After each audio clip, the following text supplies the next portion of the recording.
Good morning, everyone, and thank you so much for joining the call, this webinar this morning, where we'll be discussing the ESG outlook for 2026, and we've coined it Navigating Strategies, Stakeholders, and Standards. As you can probably tell already, we are going to be right on time, and we're going to try and move the discussion along quickly, but ensure that we take as many questions and input as possible, within the allotted time. I promise you, I will not be the reason why we are here 1 minute beyond 12 noon. My name is Bella Ikeme. I am an executive director and partner at ESG in Action Africa. And with me on the call, the other discussants I will be moderating the discussion. So it's my house and I will dictate the rules. But I promise you, I'm not a dictator, so we'll all have our fair share of the mic, so to speak. On the call with me today are people who I have deep respect for because they are authorities in their respective fields. They are actual practitioners, so this is not one of those ESG conversations where it's all theory and we don't have any takeaways of knowing exactly what to do and how to do it.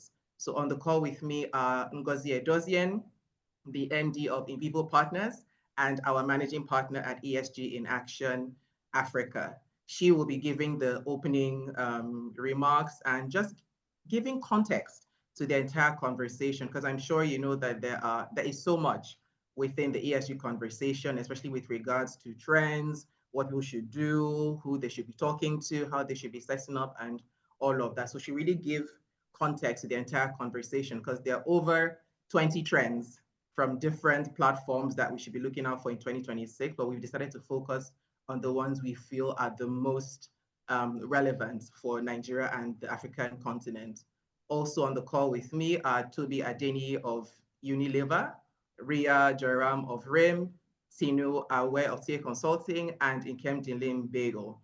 But we're going to have, so how it's going to work is Ngozi will give the opening remarks and sets the stage for the conversation. And very quickly after her presentation, we will have a very enlightening and I promise you a rich conversation between the four panelists. So without further ado, thank you so much for joining the call. Welcome, welcome, welcome. Ngozi, over to you. All right, good morning, everyone.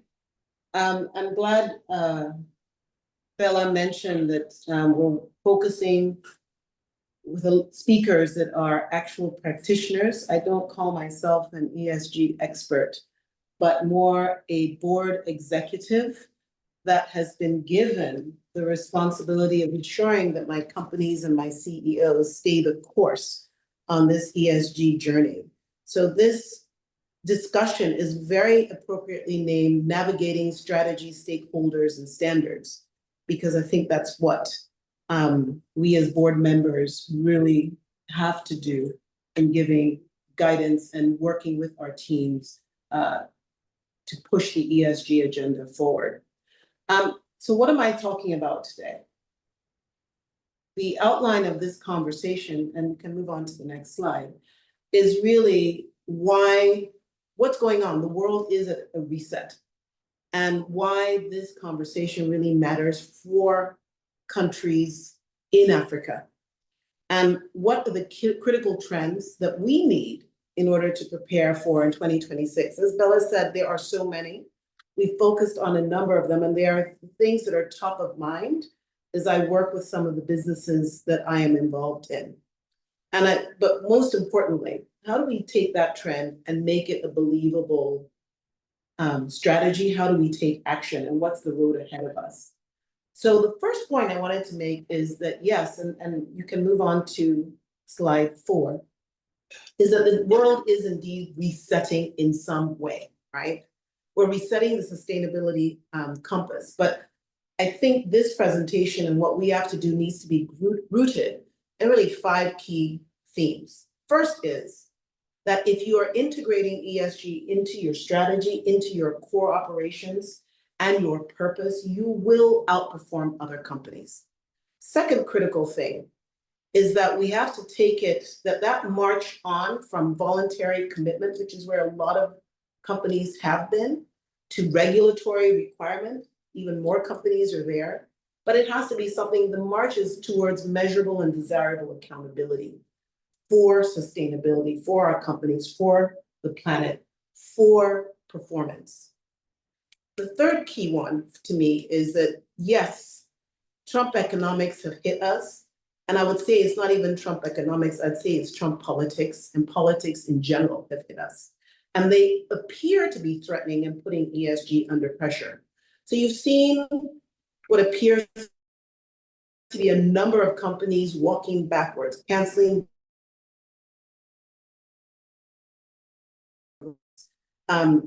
what appear to be in green energy. You've even seen what happened with VW and the green washing that they appear to be moving forward with and sort of canceling programs. BlackRock has appeared to cancel programs.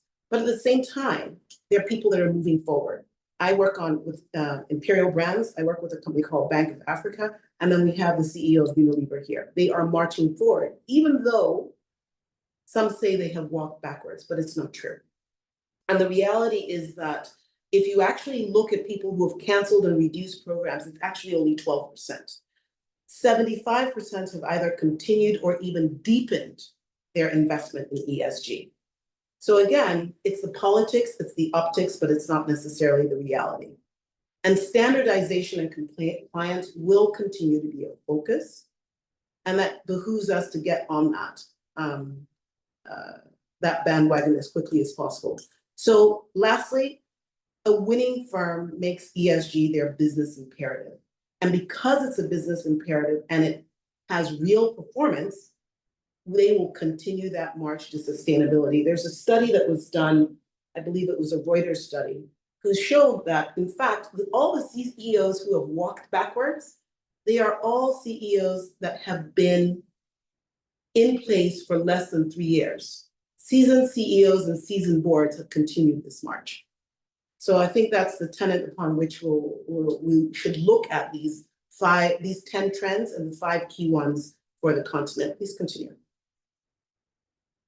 So what are those top 10 trends that have been defined for 2026? One, there's a regulatory push will continue from the European markets. And yes, some of the standards appear to have slackened in US run businesses and the US exchanges, but the Europeans are marching forward.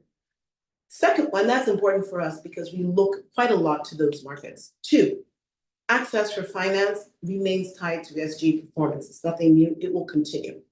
Third, the focus on sustainable and inclusive growth remains. 4, climate change adaptation and resilience. 5, natural capital preservation and responsible resource management. Those 2 are significantly linked to number 6, right? And the fact that we need to strengthen accountability and transparency. And I think that's critical for our businesses, our markets, because we have a lot to demonstrate. 7, innovation in renewable energy and green technologies, a key one for African businesses. And then supply chain due diligence, yes, but more importantly, technology, and then the employee and the stakeholder voice. So for us, we're focusing on number 1, 6, 7, 9, and 10. At the end, you'll tell me if you agree, right? So why does this matter?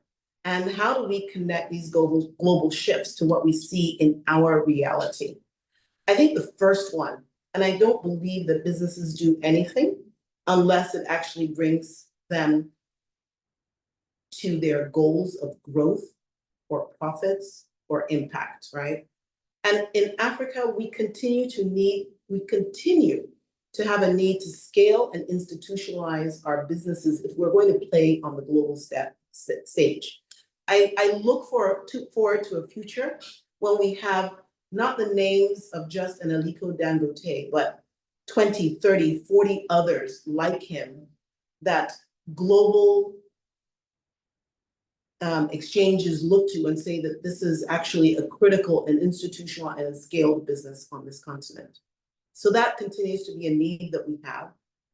2, we are part of a global supply chain, a global value chain. And that means that we have to be impacted by the KYC regulations, quality standards, and even the viral nature of communication.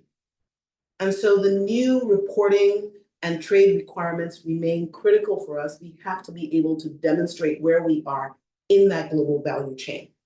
We continue to seek funding. And we also continue to participate in the global financial market. So we have no choice but to align to those global standards. And then I think lastly, we all understand that there's both risk and opportunity in sustainability. And we don't want to risk being left behind. And we want the opportunity to lead, but with contextually relevant innovation and leverage for what makes the right thing, what is sensible for us in terms of our attempts to reduce costs of operations and also reduce FX dependency. So that's why it matters for us. I don't think anyone can argue with that. Next slide, please. So let's get into the implications of each of these trends. Number one, that we said of the 10 that continue to make sense, right?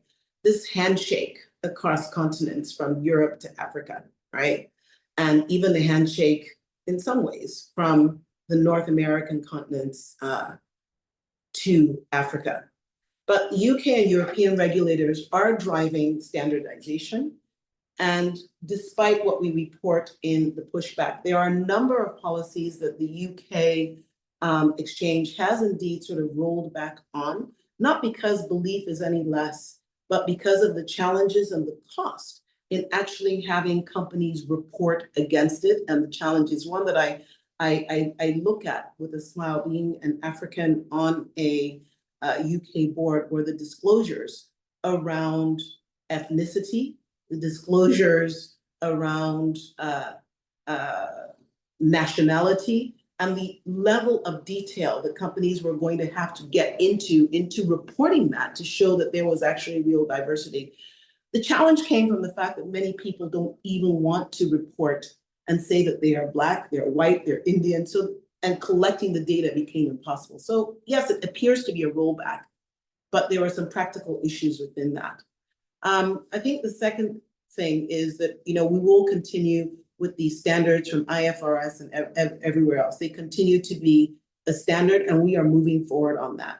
So the sustainability regulations are indeed reshaping global supply chain expectations. That continues.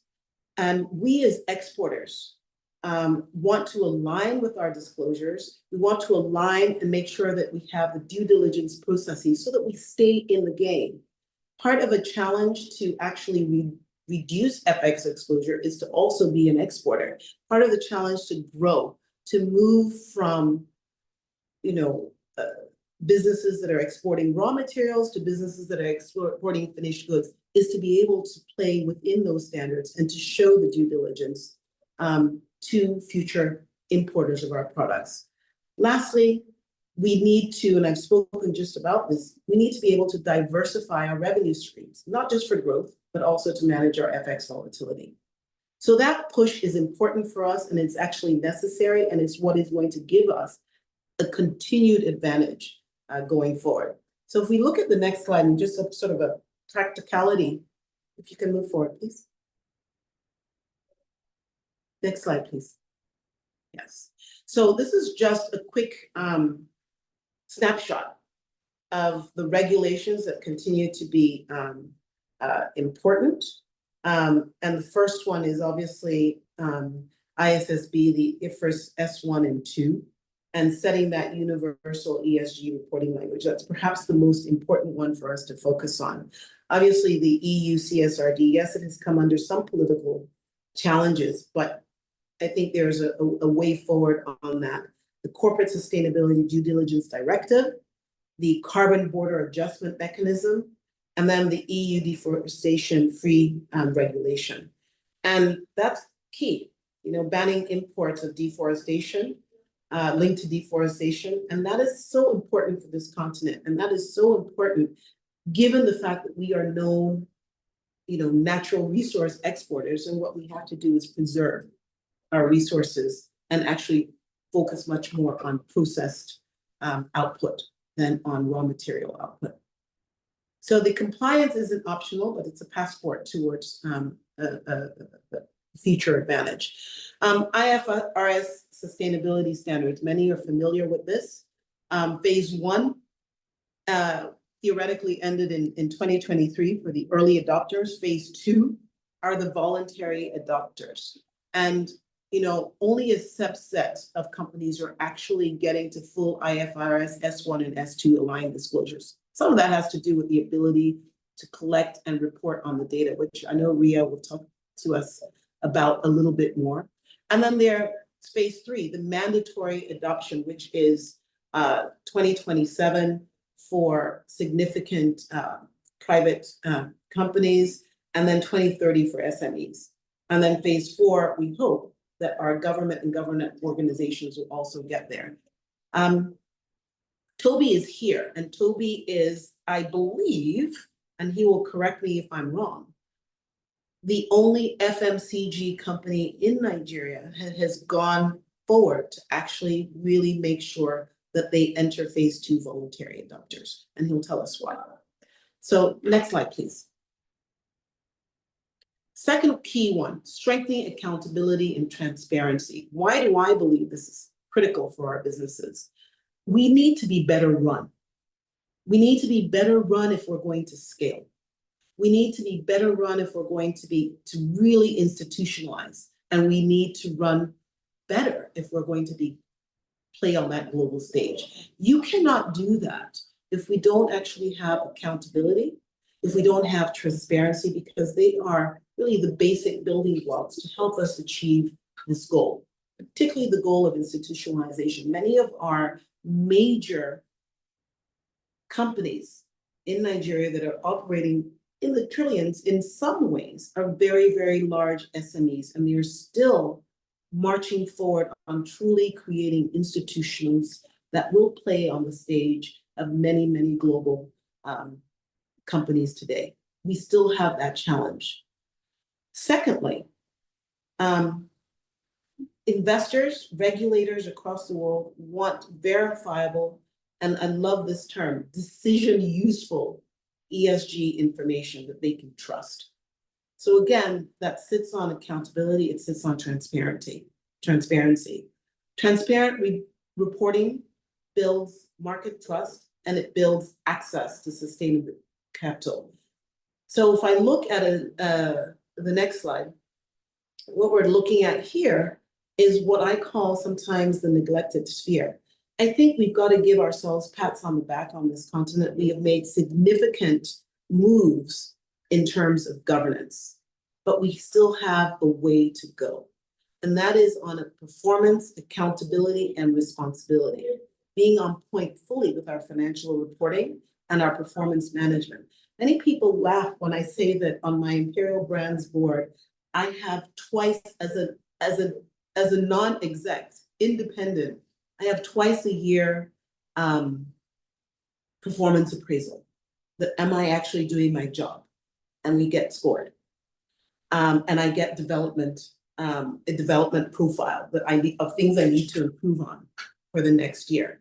But more importantly, when we go into details with our executives on how we're measuring their annual performance, how we're measuring their LTIP, part of the LTIP and indeed annual performance measure is their performance on their ESG metrics. It forms 10% of their evaluation score, 10%.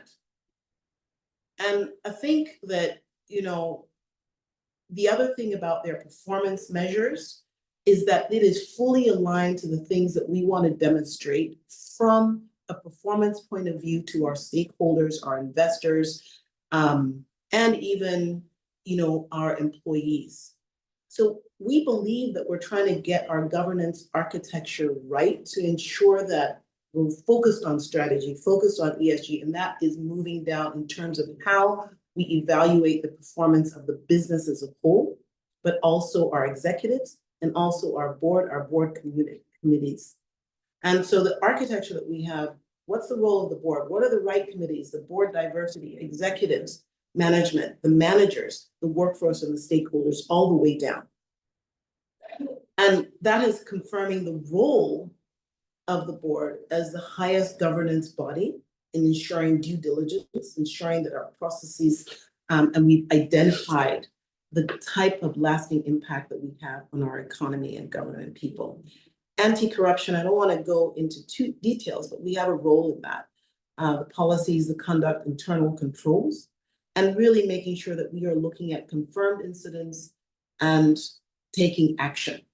I was interested to see some of the reporting on some of the issues that we've had in oil and gas businesses, some of the lawsuits that are going on, which come right down to governance issues. And the fact that many of our new indigenous oil and gas companies are making significant strides in moving their boards forward, moving ESG forward, because they take it seriously. Public policy conflicts of interest, and having robust independence and enforcement power for the board of directors. Governance shouldn't be a neglected sphere on our continent. It is an important, I think, lever for performance, and it goes right back into that trend of accountability and transparency. The next slide, please. So trend number 3, innovation in renewable energy and green technologies. I think for many of us, we remain, quote unquote, the dark continent. One, not just because we aren't as powered as other continents, but we have a high cost of traditional energy solutions. I think we need to continue looking at renewable energy, not just because of climate action, but because of energy security and cost efficiency. And we've seen South Africans make a very big stride forward in renewables when their entire grid and fossil fuel grid network was challenged because of lack of investment and many other reasons. And you've seen them actually make a turnaround. That same opportunity exists for many of us on this continent. And depending on the sector of business that you're in, managing energy usage, managing fossil fuel dependency, and greenhouse emissions are going to be a must-have, not a compliance issue. If you're in, and I think Nkem will speak about this later, but if you are in businesses that use a significant amount of AI, businesses that need to be truly networked, this becomes not a nice to have. You're in a data warehouse business, this becomes not a nice to have, it becomes a must have. And it is also a compliance issue, an issue for the stakeholders and activists, quite frankly, that you may have to contend with going forward. So we have an opportunity that local innovations and partnerships can also de-risk our green investments and actually help us with our cost of energy and therefore the ability to increase productivity of our industries. And I think even to a certain extent, Toby at Unilever can speak a little bit to this as well. So that's key trend number 3. If we go on to an example here of the trend, there are many new business opportunities and case studies, and I won't dwell on this, but I think the key point here is looking at how a PPA, cross-border energy, how we can aggregate solar projects into a portfolio of long-term PPAs, and having a significant group of corporate customers can actually lead us to diversification of our energy use, reduce our costs, and also, give us some credit-worthy impacts in our business and achieve in terms of our IFRS objectives. I sit on the advisory committee for All On, and I'm so proud of what that investment business is doing in terms of enabling rural businesses to cut energy costs by 70%, to boost revenues in some companies through the use of solar mini grids. And I think it is well worth looking at some of what they have done and others who are actually investing in some of these companies, not just because there is financial opportunity there, but because of the real impact that they're actually having in localized areas, some of the innovative solutions that are coming to pass.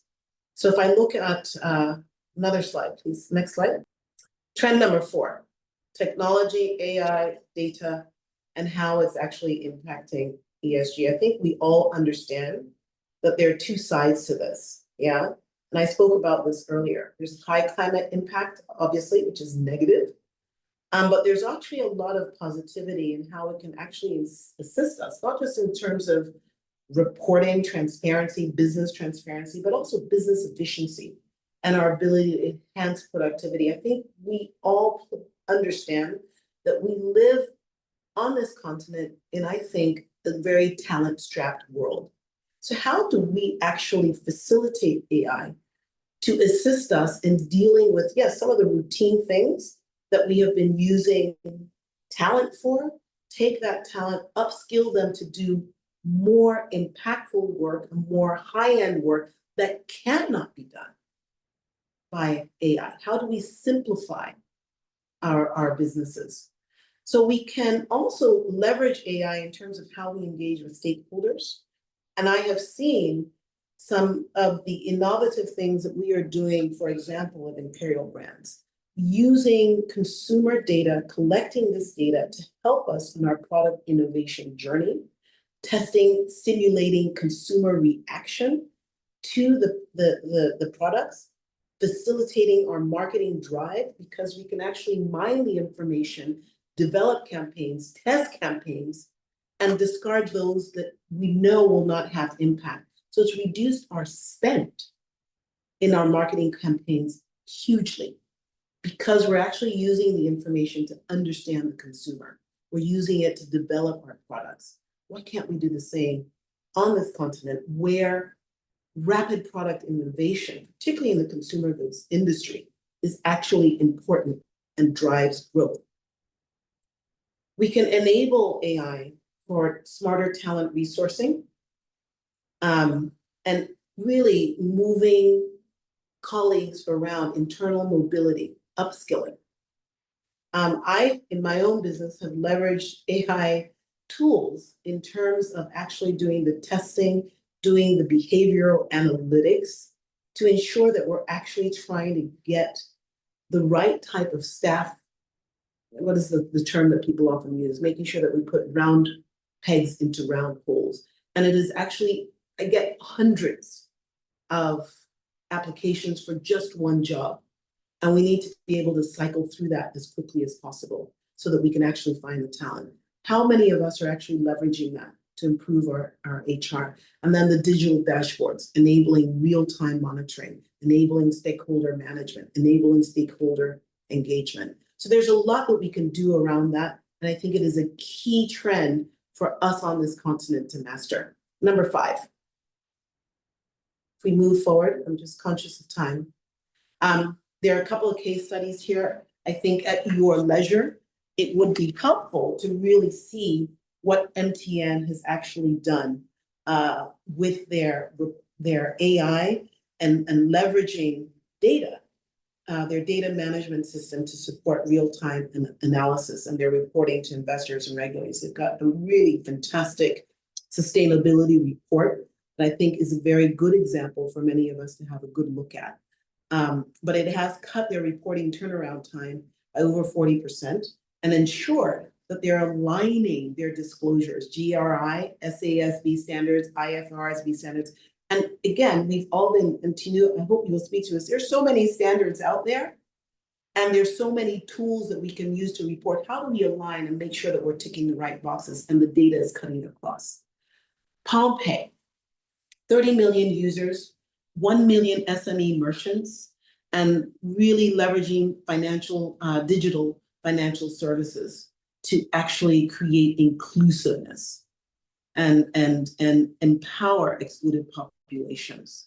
They've used the automation and they've used AI so that they can quickly onboard, fraud detection, customer support via chatbots, and other app features.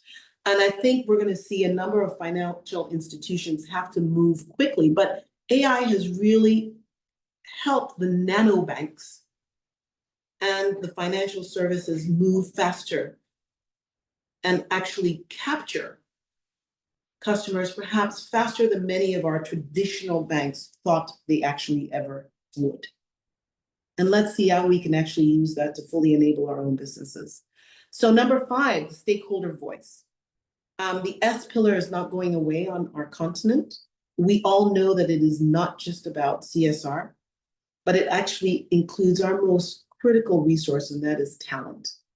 And how do we speak to them? How do we understand that talent? How do we bring that voice? How do we develop employee engagement, trust, inclusion, development of their skills and capabilities and manage their performance?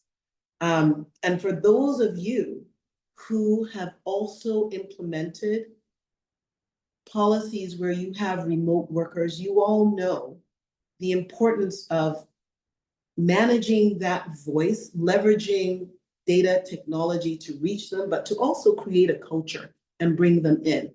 The employee voice for us at Imperial Brands has been extremely important.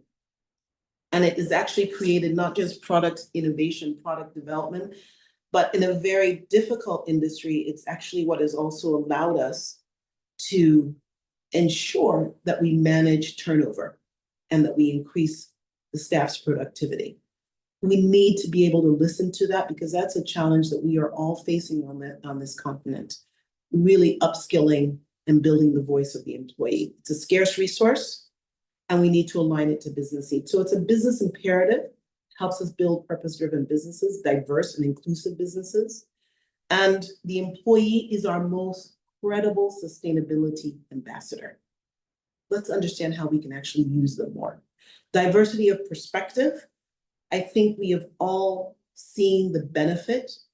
And so that internal, and I look at our board members, board executives, and management, they are an important stakeholder voice in moving our businesses forward. So if we move on to the next slide. Many companies have done this well. I think sometimes we can look at a bank like Access as a double-edged sword in the sense that they have done an awful lot. They continue to have their challenges, but they also are listening to employees and trying to offer very flexible work arrangements that support work and life balance. Jumia was at one point nominated the best in HR practice in Nigeria because of their ability to engage and develop and retain talent in that organization. They invest in their tech hubs. I'm going to cut in a bit. Can we please just, I'm a bit mindful of time. You know, we promised. Yes, we have actually just 2 more to go. Yes. So again, I think you've got that example in Jumia. When you have a chance, take a look at it and see what you can learn from that. Next one, please. Next. So what's the road ahead? Simply to say that I think the next 12 to 18 months will separate people who are just complying from people who actually want to be leaders. The time is now to refocus and realign your strategy, deepen that ESG performance by applying local insight to a global standard.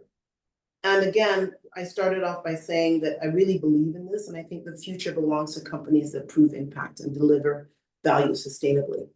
Move forward, please. So one of the companies I work with, Bank of Africa, they are driving transformation through ESG integration. And I have seen this company focus on these 5 trends and build initiatives that are actually addressing each one. 1 from necessity, 2 because of belief, and 3 because of the impact on performance. I'm just going to pick one as an example because I've spoken to a few. But they are financing renewable energy products. They deploy green branches that are fully powered by solar. And we've seen a significant reduction in our cost to income ratio because of that. They've integrated fully ESG KPIs into staff evaluation. And they've actually launched the sustainability training programs across all their African operations because they want to embed purpose-driven perspective into their businesses. So it can be done. Again, I'm very happy at different times to talk to you about what they're doing, but it is an example. And a lot of their initiatives are actually available online. They publish a fantastic sustainability report that actually outlines this, and it is an integral part of their business strategy. So in closing, if we can just move on. We've got to move from trend to action. It is possible to build effective ESG strategies. There are many companies doing that. If you need to look for a source of information, we've just given a few examples here. But I think the key thing is making sure that we embed these KPIs into our performance systems. We have feedback loops. We focus on materiality of what drives impact and value and values in addition to that, and move from reporting to actually integrating it as a key pillar into your business. And then lastly, for all of us on this continuum, we need to continue to strengthen governance and our data and culture as foundational enablers. And I think that brings me to the last slide. Thank you. Thank you so much. Over to you, Bella. Thank you very much. Thank you so much. I feel like even if we ended the call at this point, people definitely have a lot to take away from your discussion, you know, and I really love what you've done by outlining the global reset, as well as what we've identified are Africa's 5 defining ESG trends. So now we're going to go into the panel discussion, and this is where we will show what execution looks like and what it could look like from the area of corporate localization to AI integration, which Ngozi had spoken to, as well as even the data readiness and governance accountability. So I'm very excited again, like I said earlier, welcome again to those of us who joined while Ngozi was speaking. Each of the speakers we've brought on this call today brings lived experience, not theory, in actually applying ESG, not just for business performance, but in building resilience, as well as the impact which we know Africa and Nigeria desperately needs. So please pardon me. I know all of our speakers have really long, you know, deep, engaging profiles, but I have taken the liberty of, you know, just shrinking the profiles a bit to give our participants context as to why it is important that they hear from you, and also so that it gives context as you explain, you know, your experiences and the practicality of applying what we're hearing about today. So first, and this is not because he's the only man on this panel, is Toby Adeniyi. He's widely known as the Integrity Maven. I love his nickname. And he is the current managing director of Unilever Nigeria. He brings over 16 years of experience across the FMCG industry, spanning everything from sales to logistics to innovation, supply chain strategy, and factory operations. He's also currently the VP and on the executive committee of the Manufacturers Association of Nigeria. And because he's worked across Africa and Asia, he's worked in Singapore, the Philippines, and Indonesia, he brings a truly unique global perspective on leadership, culture, and performance. And maybe most importantly for this conversation is that he is passionate about putting Africa and African talents on the global map. And that's what his leadership philosophy brings to bear, as it is grounded in integrity and purpose, which I think aligns very strongly with today's ESG conversation. So thank you very much, Toby, for joining us today. And please join me in saying a big welcome to Toby. Thank you. Next up, thank you, Toby. Next up is Ria Jaram. She's the Chief Operating Officer of RIM. RIM is actually a partner to ESG in Action Africa, and is a company that truly redefines and is redefining how organizations approach ESG through data, technology, and intelligence. Ria is passionate about using digital tools to simplify sustainability, making it more accessible, actionable, and transparent for businesses everywhere. To this conversation, she'll be bringing strategic and operational insights into how companies can really move from simply having an ESG intent to measurable impact. And I'm thrilled for what she has to share with us today. Ria, welcome to the panel. Yes, thank you so much, Bella, for the kind introduction. All right. Next up is Nkemdilim Owaje Bego. She is a trailblazing technology executive and one of Africa's leading voices on digital transformation. Nkemdilim does wear many hats. She's the CEO of FutureSoft, where she leads AI-powered transformation and innovation consulting. She's also a co-founder of ESG in Action Africa. So through her many board roles, across public and private sector, she continues to champion responsible innovation and tech-enabled sustainability. So I think she really does bring a rare combination of strategic insights, governance expertise, as well as technological foresight. Thrilled to have her on the panel today and really I think we should really look to her on she's going to share her insights on how Africa can harness technology and governance to achieve meaningful ESG impact. Kemji Lim, welcome, even though this is your house as well, but welcome. Thank you, Bella. Thanks for having me. Okay. And last but definitely not the least is Tino Ade Awe. She is one of the foremost voices in Africa with regards to corporate governance, sustainability, and markets regulation. Cough, cough, we have regulator in the house. She currently serves, she's the CEO of TMSN Limited, where she helps organizations integrate governance and ESG principles into their strategy and operations. Prior to this, she was the inaugural CEO of NGX Regulation Limited, where she led the strengthening of investor protection and corporate governance standards across Nigeria's capital markets. She currently serves on several influential boards, including the Global Reporting Initiative, the GRI, which is the world's leading sustainability reporting standards body. And on most of the boards where she serves, she chairs or is a very active member of the corporate governance and nominations committees. So I think you guys can see that we've done really well with the panel today. Thank you, Tino, for joining us and welcome. Thank you. Okay, so I think we can go right into this. So I'm going to start with Toby, again, not because this is not gentleman's first or anything, but hey, doesn't it feel good, women, for us to say gentlemen first? Okay, on a more serious note, so Toby, Ngozi spoke to this a bit in her keynote, and there's been the global commentary that Unilever has kind of like rolled back on its sustainability and ESG commitments. But from your vantage point as managing director in Nigeria, is it a perception? Is it reality? And how has the company's approach really evolved over the years? Thank you, Bella. So I think in terms of, Unilever globally and, some of the talk about, in quotes, rolling back our sustainability drive, it actually is the opposite. We still remain deeply committed, to sustainability and ESG principles. And what has happened is that our approach has evolved as opposed to us retreating. And what I mean by that is we're probably in about the third phase of our sustainability journey. Phase one is what I would like to call setting the agenda.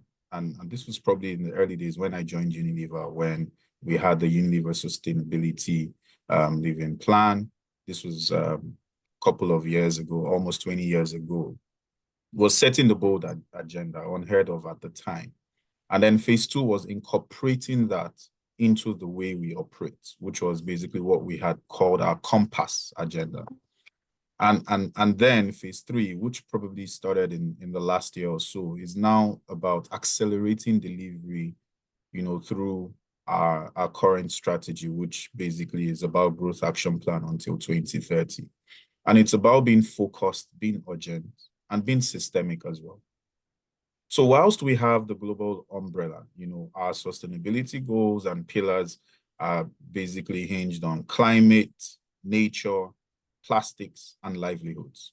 So we sharpened it, on those four pillars. And I mean, I wouldn't go into all the details because it's the typical things. Climate is about net zero emissions, nature about, protecting nature and also regenerating nature. Plastics is all about the work to end plastic waste. And livelihood is pretty much about enhancing, livelihoods for people across our value chain. what has then happened is we focused on these priorities because, you know, there are priorities that are important to the business. It's where we can drive impact at scale as well. You know, so we're not trying to be the hero of the world. You know, where can we have that impact and demonstrate it? And so it, you know, it's more about the relevance and how we're able to focus on the issues also that our consumers care about.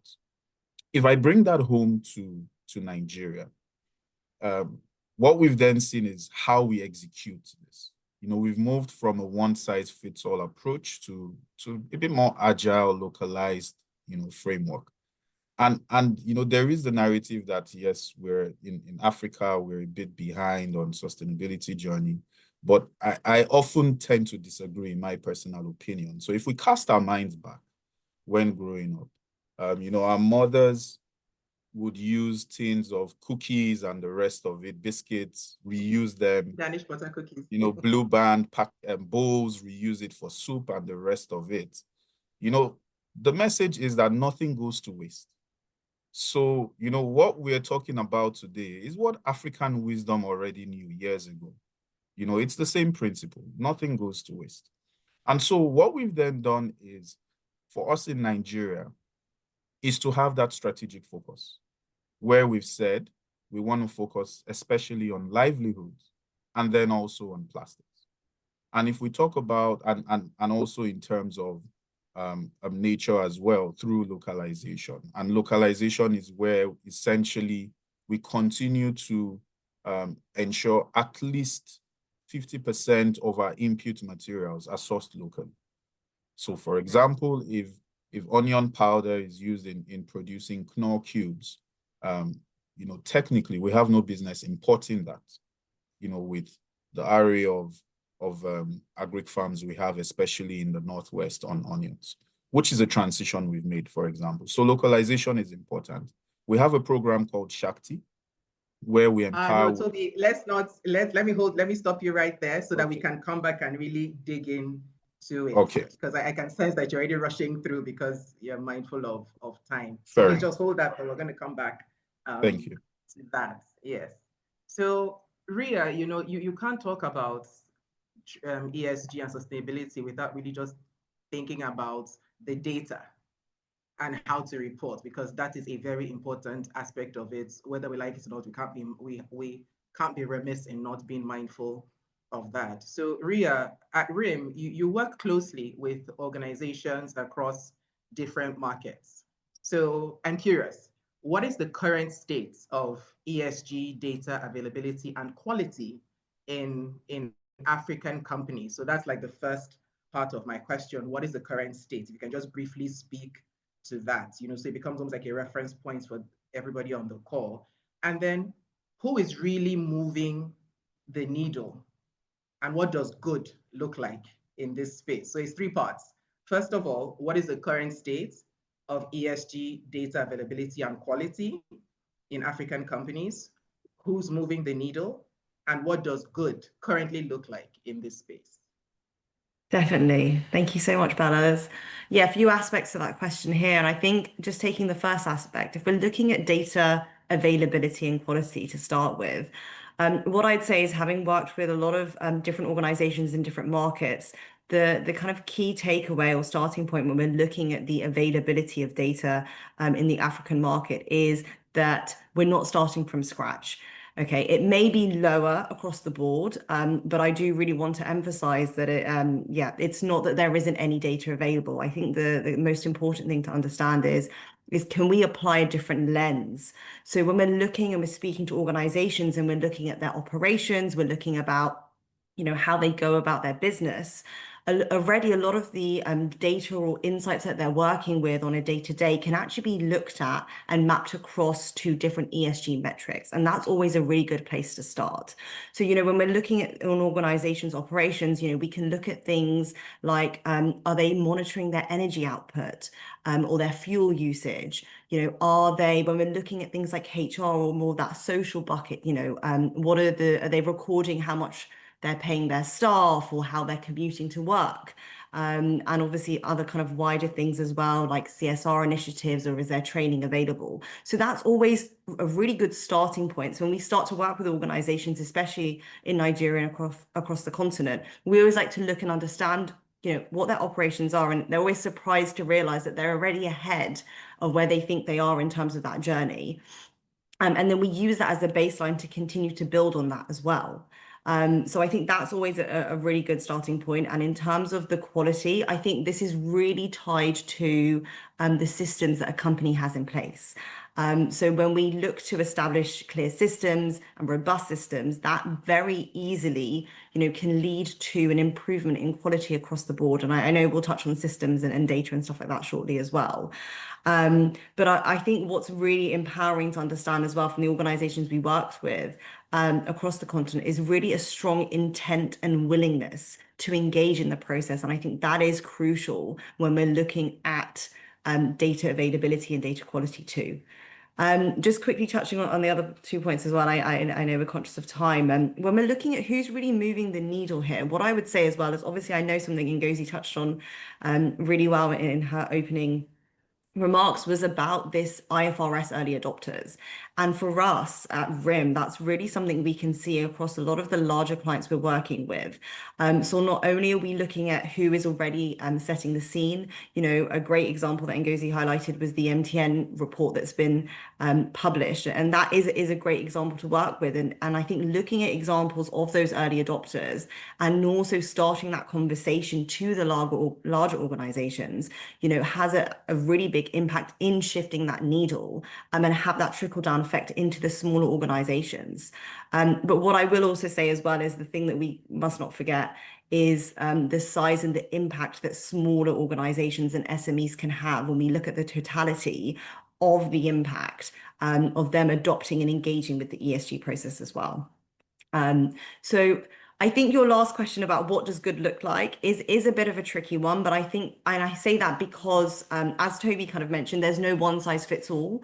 And also when we're looking at and working with such a range of organizations, this can change depending on that organization's size, their resource, and really their ambition as well. So I think we do have to take a holistic approach, but with that in mind, have obviously in the back of our mind these standards and regulations that are really working to drive and really set that scene and the kind of level that we should be looking or working towards. So I'd say let's caveat that with, let's look at the size of the organization.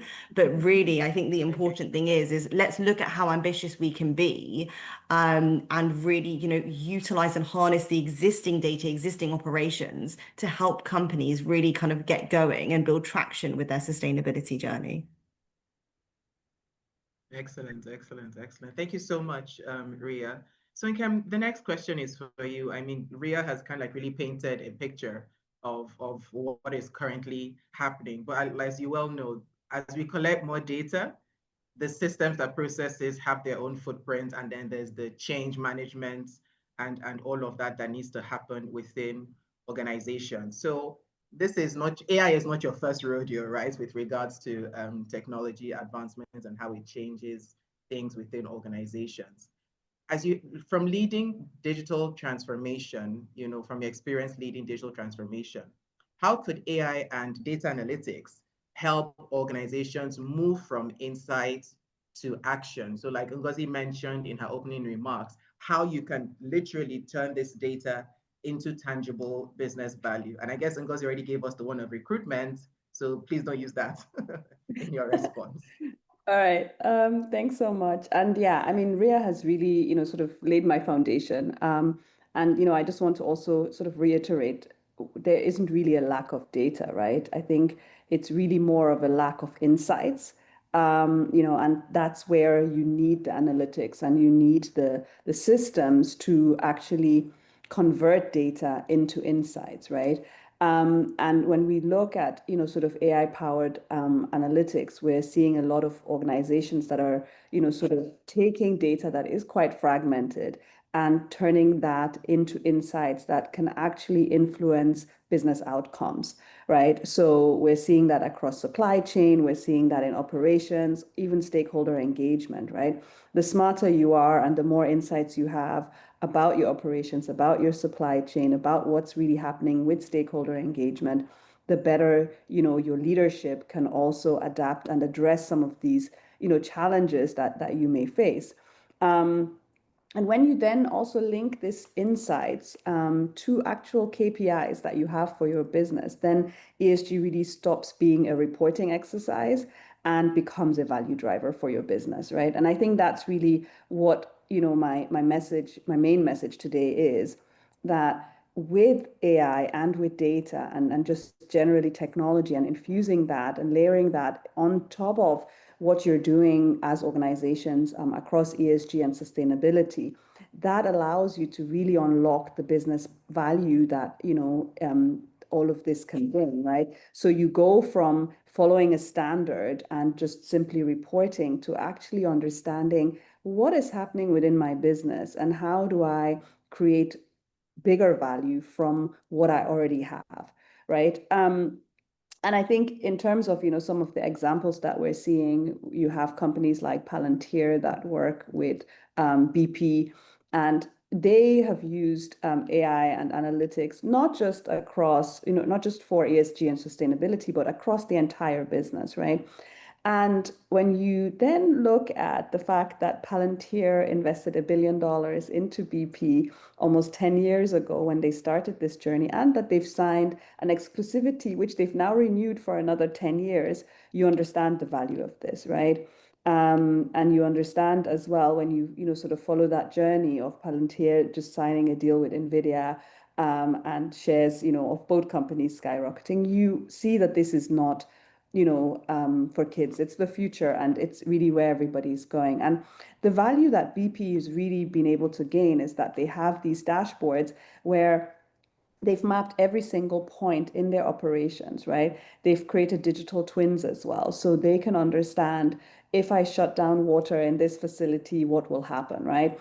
If we reduce, sort of maybe, or if we change from, carbon fuels to renewable energies in this facility, what will happen? And they're doing that in a digital playground, right? And not in their live facilities. But that enables them to actually make much smarter decisions, actually forecast what is going to happen when they actually do take those type of decisions, right? And also be able to see what are the real gains, what is the real value of doing some of these things, right? And I think that's really where technology is just so powerful, because you can simulate the things that you want to do within your business without actually doing them, right? And then you can take that data, you can look at what are the risks that we would have faced if we had actually done this, right? What is the time gained? What is, the maybe additional revenue generated? So you can really move from sort of having ESG awareness to actual ESG performance. And I think that's really, where technology and specifically AI, because it's obviously able to compute these data points in real time and give you much deeper insights, as well as make recommendations, right? So you move sort of from having data that you can look at, but you are looking at it in hindsight, to having data that allows you to look into the future. Thank you. Excellent. Thank you so much, Nkem. I think I had my, ears perk up, especially when you talked about a digital playground. I thought, besides the really cool factor, I think it's just really, really telling of how useful the collation of data and becoming smarter is for businesses. So thank you for that. I will come back to that later on. So, we've talked about innovation and some execution, but none of this is really sustainable, without governance. And Ngozi, in her opening remarks, had really highlighted how ESG has shifted from voluntary commitment to mandatory accountability. She also gave some context. I know she rushed through those slides, but she did give some context around the regulatory push from European markets and all the related frameworks. So this is what you've been doing.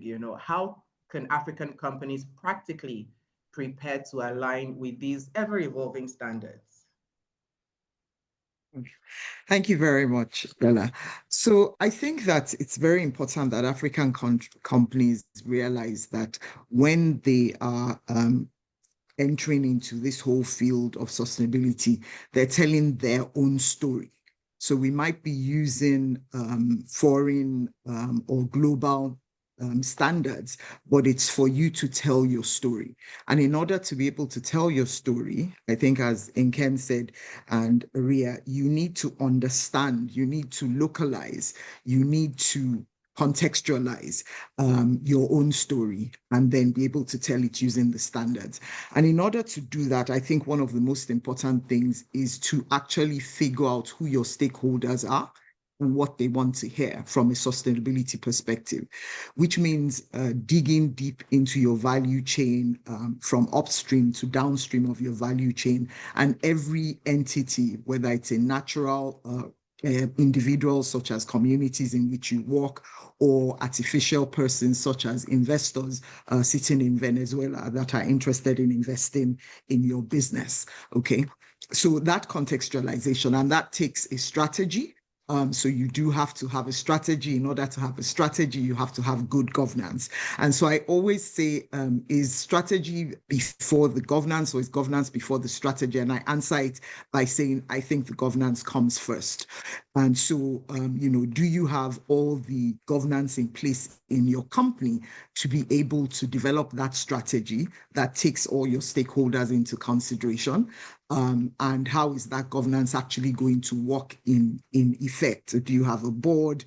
Obviously, the board is at the top of it. Do you have a committee that is specifically devoted to sustainability, or is a sustainability remit something that you're going to put into different board committees? Some people will put it in risk. Some people will put it, if it's a company that's interested in energy, they may actually have a renewable energy committee, or some people will put it in finance, wherever you're putting it. And then because the board is not in situ all the time, you have to have at the management level a direct focus on governance as well. So whether you're putting it into an EXCO committee or you're creating a separate leadership team that deals with sustainability, and then letting it percolate through the company into sustainability champions within your operations.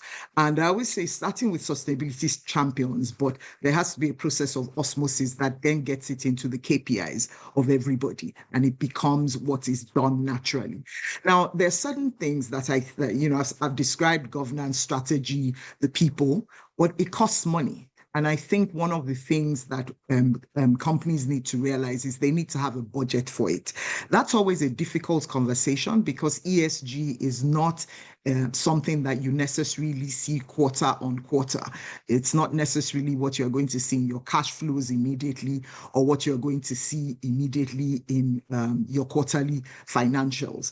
But it requires a budget. So just as you have with innovation, just as you have with long-term investments in technology, you do need to have a budget around it, a budget for the processes, a budget for the systems, a budget for the people, in terms of upskilling your talent to be able to recognize what the sustainability issues are within your business, and to be able to get the insights, back to what Nkem and Ria were saying, in order to be able to do those reports. So ultimately, materiality assessments are very critical. In order to be able to do materiality assessments, obviously, you have to have the skills in order to be able to really find out what are the material issues for your company that people want to learn about, and that you need to deal with within your company, whether as a challenge or as an opportunity. So we're going to have a lot more time, I think, to talk, but these are, I think, some of the main things that I think African companies need to deal with. Finally, you've got to decide which standards you want to use, and your materiality assessment, whether you're going on a double materiality perspective or you're going strictly by compliance. For example, if you're in Nigeria and you want to just use the IFRS standards, which we know from what Ngozi has already told us, that's a compliance play. Or you will have your impact play, and you want to use GRI reporting, or SDGs, or Global Compact, or any of the other impact standards. There's so many of them, but those are things that you also have to decide. How best do we tell our story, and what frameworks or standards do our stakeholders, who we've already come to know in our stakeholder analysis, what frameworks or standards do they want us to use to tell this story? So Nkem, I'll stop there before you stop me. Yes, Nkem, see, you frightened Tinu that she's calling me Nkem. Nkem, did you pinch I Tinu am a few so minutes sorry. ago? I am so sorry. I do apologize. Okay. This is not sustainable. No worries at all. No worries at all. Thank you so much, Tinu, for that submission. Oh my goodness, you packed in so much into those 4 minutes. So we are currently at the halftime mark. So I think it might be good if people can just begin to collect their thoughts around their questions, comments towards the end, so that we can make that quick and hopefully be able to take as many comments and questions as possible. But Tinu, thank you so much. I think you talked about telling your own story, and then you have to localize and contextualize per your stakeholders across the entire value chain. So this is such a fantastic way to segue back to Toby, when I kind of like stopped him when he was about to go into some of the programs that they have at Unilever. So Toby, back to you. So now that we know, you made it clear in your first response that your focus really is on localization and each market being allowed to align ESG with what is most critical to them locally. So this is a pointed question. Please share an example of how Unilever has localized its ESG strategy in a way that is truly connecting with the needs of your market and people. Thank you. So in terms of how we've been able to localize, again, I'll probably start with, we were in an era some years ago where people assumed sustainability was about planting trees. And I mean, we all know by now that even businesses, if we do not embrace ESG, then businesses themselves could go extinct. And our journey in terms of bringing it home, was something that was triggered by our then CEO, Paul Pullman, who is very widely known for championing the ESG cause. And he said something, which is that businesses cannot succeed in societies that fail. And he was stating the obvious, because you just cannot treat it as a side, as a sort of side thing you do. It has to be embedded in how you operate. An example of what we did this year, out of numerous examples, is a future Unilever Campus Ambassador program. And we did that in partnership with UNICEF, where we said, look, over the next 5 years, there's going to be at least 40 million young people coming into the job markets. So 40 to 50 million jobs need to be created. What can we do? We can't employ all of them. And we also cannot, guarantee that they would have jobs. But what we said is we would ensure that they are employable. And so we went into partnership with UNICEF, gone across, higher institutions all over Nigeria to train, these students on employability skills, whether it's data analytics, whether it's even about social media usage, and all sorts of areas where practical, insightful teaching. And in doing that, we are basically touching on, some of the SDG goals like quality education, decent work, partnership goals, and the likes. But the important thing is, even through that process, we then take some of them on internships, to join us, whether it's in sales or it's in marketing or anything else. And the good thing is, some of them, by the time they went through the program, were able to come through on NYSC, and from there also, come into full-term employment, is an example. And if you look at, our level of commitment to this locally, even before the IFRS standards came in place, since 2019 in Nigeria, we've been publishing our annual sustainability statement from a point of transparency, and also being held accountable, by stakeholders externally. And we put ourselves out there, and we are now obviously one of the voluntary adopters, working with the Financial Reporting Council of Nigeria. And the important thing is to amplify that impact, especially for us working in a global company. So many things matter. I talked about the pillars. If we decided to work on climate, when it comes to greenhouse gas reduction, it doesn't mean it is not important. However, livelihoods is where we have a bigger impact. We have over 13,000 women who are, get our products on, some of them on loans, some of them on discounts, and they've turned that into proper businesses. From being smallholder retailers, some have grown into big time wholesalers. And then we lift them, above the poverty line and into prosperity. So these are ways where we've been able to, sort of bring it home, ensure that the impact is widely felt across our consumers and also across Nigerians. Thank you so much, Toby. Thank you. That's really, really interesting. And there's something you said, in fact, two things you said that really stand out for me. I think one of them should be on a t-shirt when you said a quote by Paul Pullman, that businesses can't survive in societies that fail. I think enough said. There's just so much within that particular statement. And then when you said, the livelihoods in Nigeria is so important for you guys because it's a materiality issue, it's material to you as a business to ensure your sustainability. So very well done, Unilever, and we applaud you on what you're doing and hope others take a leaf and do the same. So Ria, we're going to come back to you, because there are different sides to this conversation. You had mentioned that a lot of companies you deal with on the continent, they have the data, but it's just that it might not be structured, or they are not collecting it systemically, or even storing it in easily reportable formats, So how can companies start building robust ESG data banks that helps them to visualize their performance and therefore be able to then link this data to their business and investment needs? I think pretty much I'm asking you how companies can begin to have a digital playground, like Nkem mentioned in her previous response.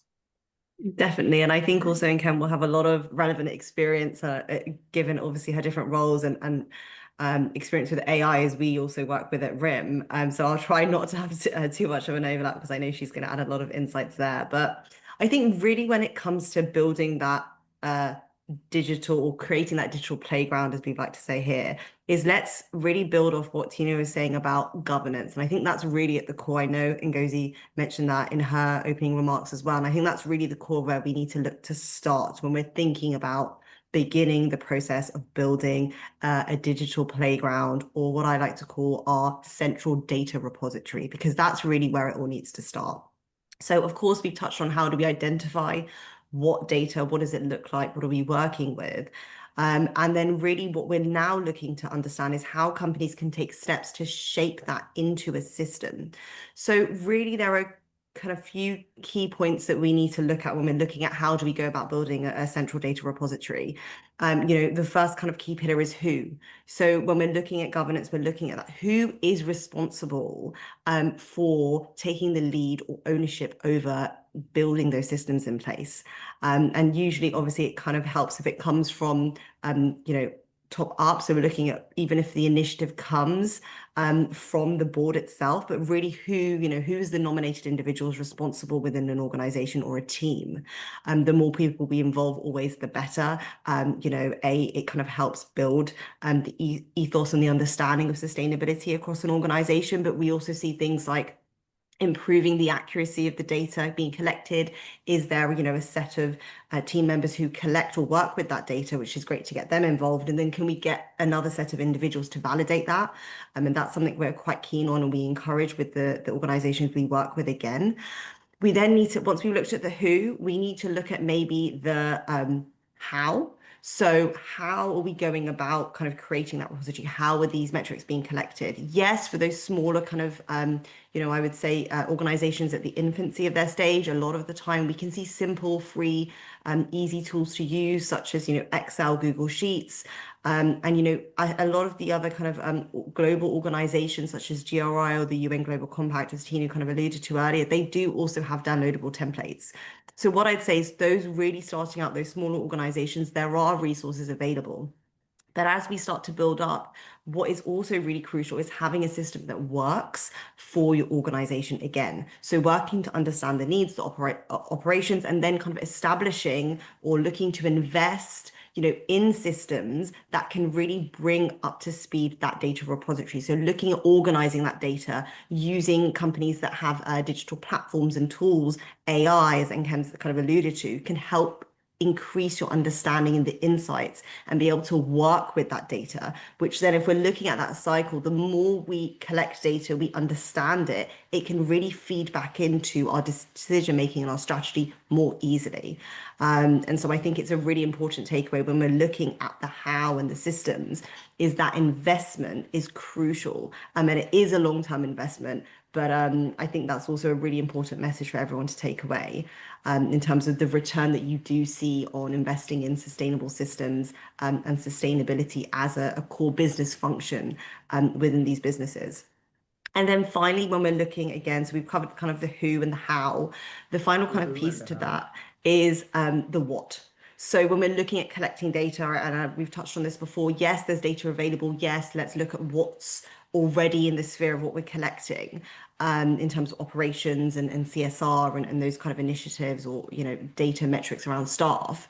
But then what we need to do is kind of, again, as Tina alluded to, start to look at those frameworks that really align with kind of stakeholders and the organization internally and externally, and start to move towards identifying those metrics and KPIs. And that's where frameworks and standards really act as a good baseline for starting to build that repository as well. So I think there are a few elements there that are really crucial. But the most important thing as well is I think to continue to engage in the process.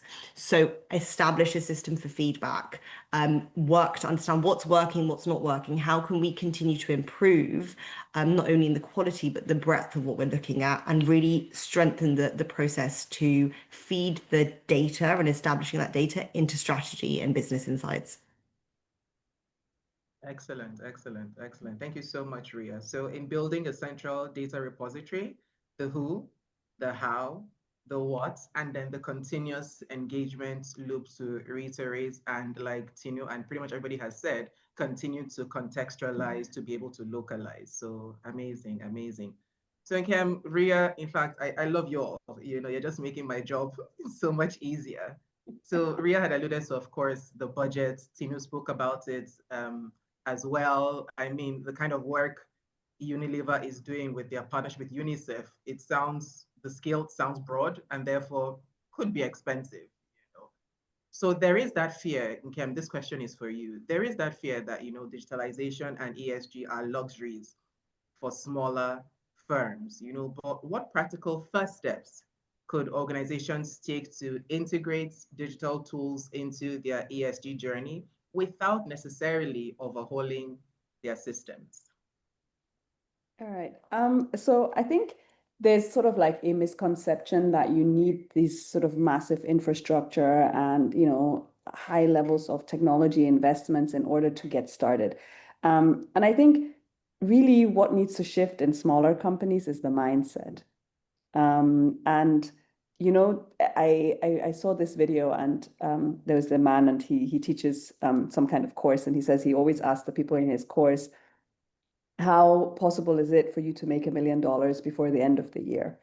And, the answer is usually, 0, 5%, maybe 1%, but nobody's really confident. And then he says, how, possible is it for you to make $1 million before the end of the year if not everybody you love dies? Then it's like 150%, right? Like no questions asked. And, he says that when you have a strong enough why, the how becomes possible, right? And I think that's really it, right? When you think about sustainability and you think about investing into technology and into sustainability or ESG, it's really about how strong is your why, right? Do you have the mindset that without this, we are dead in the water in 5 years, right? And I think that's the mindset that small businesses really need to shift, because half the time it's like, oh, we don't have money for that. Yes, you do. If it's a priority, you will find the money, right? And I think also just understanding that ESG and technology are not separate goals, right? They're actually mutually reinforcing enablers that help you be more efficient, that help you, sort of really move the needle. So like Ria already said, start small, be very intentional, right? You can use tools like Excel, like Google Sheets, right? And with AI, the world really is your oyster, because anybody can even build their own dashboard, right? So if you use a tool like Manos, for example, and you feed it your base data and you kind of say, okay, this is our electricity consumption, this is how much water we use, it can build you a dashboard where it shows you the trends month on month. It can, and this is with like literally 30 minutes of work and, like a little bit of thinking, before that, and not a lot of, sort of sophisticated and big systems. So I think AI actually is one of those things that allows small companies to really leapfrog and really act as if they're much bigger, right? So they say you've got to fake it till you make it. I think AI definitely allows you to do that, but it also allows you to really gain a lot of insights and get a lot of knowledge out of, sort of the data that you already have. And I think it's really about, can you create a strategy that takes you from we're small today, but we want to do something to this is how we're going to evolve as we grow, right? These are the type of systems, and really look at if I want to, work with a RIM, for example, right? What kind of data points do I need to already start, tracking? How do they need to be organized in order for that transition to be very easy, so that RIA doesn't come and say, what is this? This is not going to work. You have to start all over, right? But so that RIA says, wow, this is awesome. And you know what? Plug it in and here's your dashboard. Here are your reports. Bam, bam, bam, everything is done. So I think it's really about, being prepared, and really making sure that you're planning ahead as a small business for when you grow and for when you have the resources, but also just making sure that you're not looking at both technology and ESG as a cost center, but really looking at it as an investment that is strategic, for future-proofing your business and for growing your business. So I hope that sort of answers the question. Yes, it definitely does. And I love what you said, that technology and sustainability are mutually enforcing enablers. Awesome, awesome, awesome, awesome. So it's, we can't be naive to think that with everything that's been said, not just here, but even before now, a lot of organizations still view ESG as a compliance checklist. But from your perspective, what could companies do? What mechanisms can help move ESG into the boardroom, not simply as a checklist, but part of strategy and culture? Okay, thank you very much, Bella. So maybe it's the former regulator in me, but I think that compliance as a checklist can itself have an effect on changing mindsets. And I'll come to that. Obviously, if you look at a company like a Circle, what you want is that you have centrifugal forces. Those are forces from within saying this is something we want to do, because you know that when you have those types of forces, it's more likely that it's going to go into the DNA of the company, as opposed to centripetal forces that are from the outside, such as a compliance plea. So there are certain things that I think need to happen. Obviously, the kinds of people that you get onto your board. And it's like I said before, a chicken and egg situation. If you are the kind of company that realizes that whether you like it or not, sustainability has come to stay, and that you won't be successful if you're not paying attention to it, because you are in somebody else's value chain. You don't exist in a vacuum. And that value chain is very, very important. So even if you don't want to do it from a matter of survival, which we can equate to sustainability in this conversation, you need to do something about it. You need to have a strategy, and you need to be looking at your sustainability risks and opportunities and impacts and what have you. So the right people on board, absolutely important.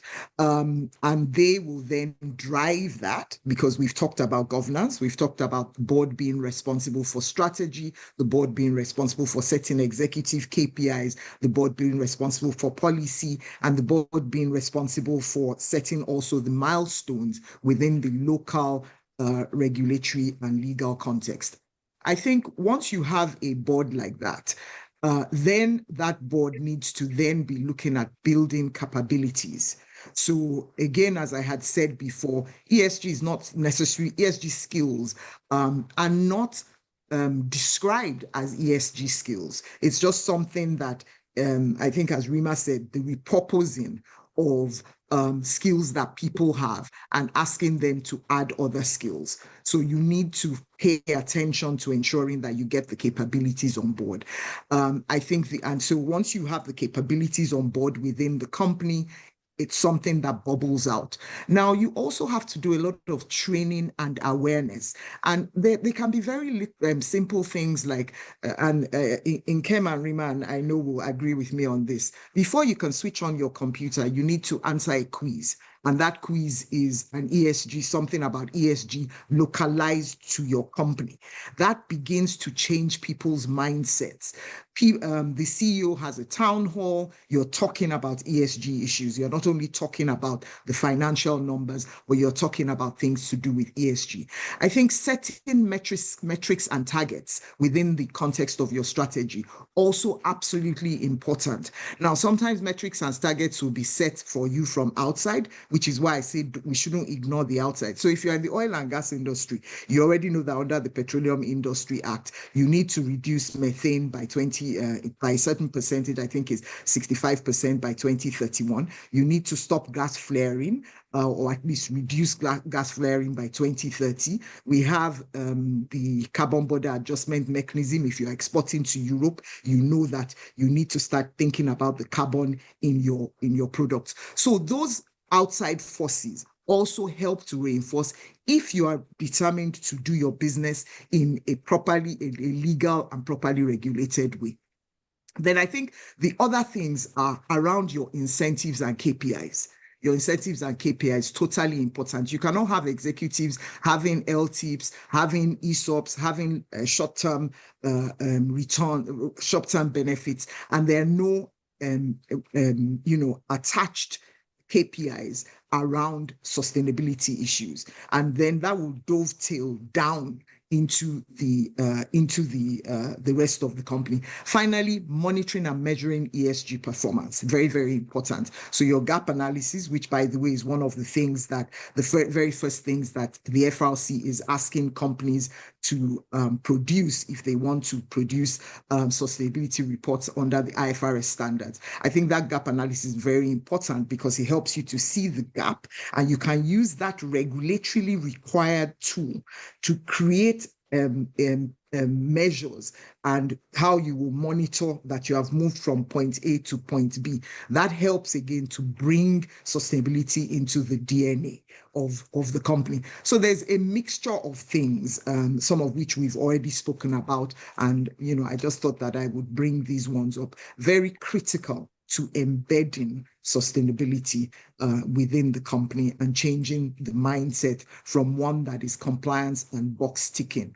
Once that measuring performance is done, it goes to the financial bottom line. And so you're tying in the sustainability metrics into financial metrics, and everybody begins to feel it.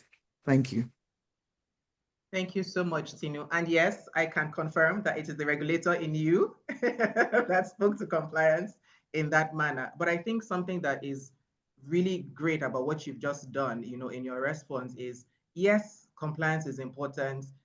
Yes, it can really kind of like shape what you need to do or what you're required to do. But as you embed and you measure and you monitor, you begin to see it across different metrics, that all of a sudden the compliance part of it is no longer seen as grudge work, but it's actually you just reporting on your business performance period. So thank you so much for that. I'm not sure I see any questions so far, so I'm going to take 10 more minutes for the panelists. So if you please want to get your questions in, please put them in at this time so we can begin to collate. So Toby, the keynote highlighted, the employee stakeholder voice as a defining 2026 trend, and Tinu has also spoken to that. I particularly love what she said about, integrating like a quiz even before you switch on your computer. I think that's so cool, and I'm hoping it's one of the tips participants on this call will run with afterwards, is how can companies practically institutionalize employee engagement as part of their ESG strategy? And as always, please, if there are any examples you can give from what you're doing, have done at Unilever, that would be fantastic. Thank you. So the way I would look at it is you probably start from a point of, you can't have a purposeful company if the employees themselves do not have a purpose. And if I lean back to what Nkem had said, which is around the why, even in how we interview people, we're very big on purpose. What is your purpose? And we do things like purpose workshop, not necessarily purely from an ESG perspective, but just to ensure that you understand that life is not just about yourself. There's a popular saying from a mentor of mine that your life is too small to be the focus or center of your life alone. So it starts from there. If I look at, how we've taken it from Unilever Nigeria perspective, we're proving that doing the right thing for people and planet, it's not separate from business success. It is essential to business success. It's not an add-on. And so it has to be embedded in everything we do. So if I give some examples, the factory manager who reports on his monthly performance will talk about the output from the factory, efficiency, cost, how they kept their labor costs down. But on that dashboard, you also have waste per ton. You have energy, consumed per ton of product produced, water consumed, and electricity consumed per ton. So it's not, we don't look at it as a separate thing. It is part of your performance as an operations owner. A sales lead, for example, talks about revenue generated from the general market, from supermarkets, from e-commerce, but also from Shakti women who are over 13,000. Sorry, from who? So we have a program called Shakti, where we empower women. We give them a stipend in the form of products. Basically, we look for the underprivileged in society. We give them products, let's say maybe to the tune of 100,000, and then they use that to start their business from their living rooms. They don't even own shops, and basically help them to build their business over time. What started as a sort of goodwill initiative from an ESG perspective has grown into, a channel of sales where we now have 13,000 women over 22 states. So we're doing well by doing good. It started off as just something where we wanted to help, but then actually it is now becoming a thriving opportunity. And it's the same way, for example, you have the logistics folks as well. They report energy per kilometer, travel. Whether or not we're able to drastically reduce that in the immediate, for example, in logistics, yes, there's stuff we can do on CNG trucks and the likes, but then there's still a lot of way to do. And then even you see, for example, the sales team talking about sales vans, how do we switch to electric, especially, within metropolis areas. So what you see happen is, even from bottoms up, employees buy into it because they see it as a way of life. It's not about, treating it as a standalone. So we do not treat ESG as a standalone in Unilever. It is embedded in all that we do. Of course, there is leadership oversight. We have proper ways we track. But then what that does is we it helps us in terms of the reporting. We have a sustainability steering committee, where and a working group where we, across the business, comprising leaders of different roles, we intersect with our sustainability performance. So you just have, the sustainability team pull all of it together, which is, hey, sales, what are you doing in your space? Bring that information. Operations, what are you doing? Bring that information. But it makes the process easier, which is why I had said earlier, we have been reporting, since 2019. Of course, we do a lot of active listening as well in terms of how we remain relevant as things evolve. And we also take practical steps. For example, we got a sort of suggestion from employees to say, yes, we are working on plastics, but if you look at the kind of products we have, a pouch of Knorr, a tube of toothpaste, you typically wouldn't see that maybe littered in the gutters. And so what we've therefore done is to say, look, we are focused on plastics. We must collect more than what we put in the environment. But then we probably also would lean into a wider business alliance, because those who are in, the bottling companies with the plastic bottles and the rest of it probably have, a larger task. And then we said, look, let's pull together and see what we can do. And so these were some of the things where, even from employees, you have practical suggestions to say, look, how do we, widen the scale and impact?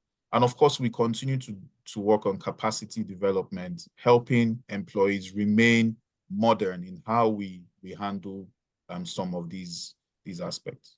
So from an employee engagement perspective, it's really more, around embedding it into how we operate, and then it becomes an integrated driver for growth, as opposed to being an add-on. Love it, love it. I love it. Absolutely love it. And and that's one thing we need to be conscious of is, I love your vulnerability about saying that even though you're collecting all of this information, there is, of course, stuff you can do to reduce it. But you're vulnerable enough to say, you know what, we at least are even starting to collect. So we have a dashboard and then know what to track and therefore what to improve and therefore be able to report on. So you see, that way there's less greenwashing because you already have the data and you are vulnerable enough to understand that, we're not doing anything about it now like we should, but it is a target and we have a very good idea of what we can do when we get to that point. So very well done on being vulnerable. I think that's a good lesson, especially for us in Nigeria and Africa. We're not very vulnerable people naturally, but when it comes to ESG, if you don't want to greenwash, then just be honest and be transparent. And I think that's a very big lesson from your response.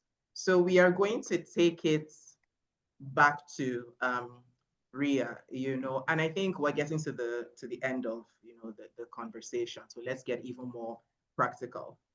How can digital ESG tools like the RIM platform, because I know we do work with you, we partner with you, so we know exactly what you're able to do. But for the purpose of this panel, please tell us how organizations can turn the fragmented data, like you identified in your first response, and even as Toby has alluded to in his last response, into decision-ready insights. But now, not just for reporting, but for competitiveness, simplification of systems, and meeting investor expectations.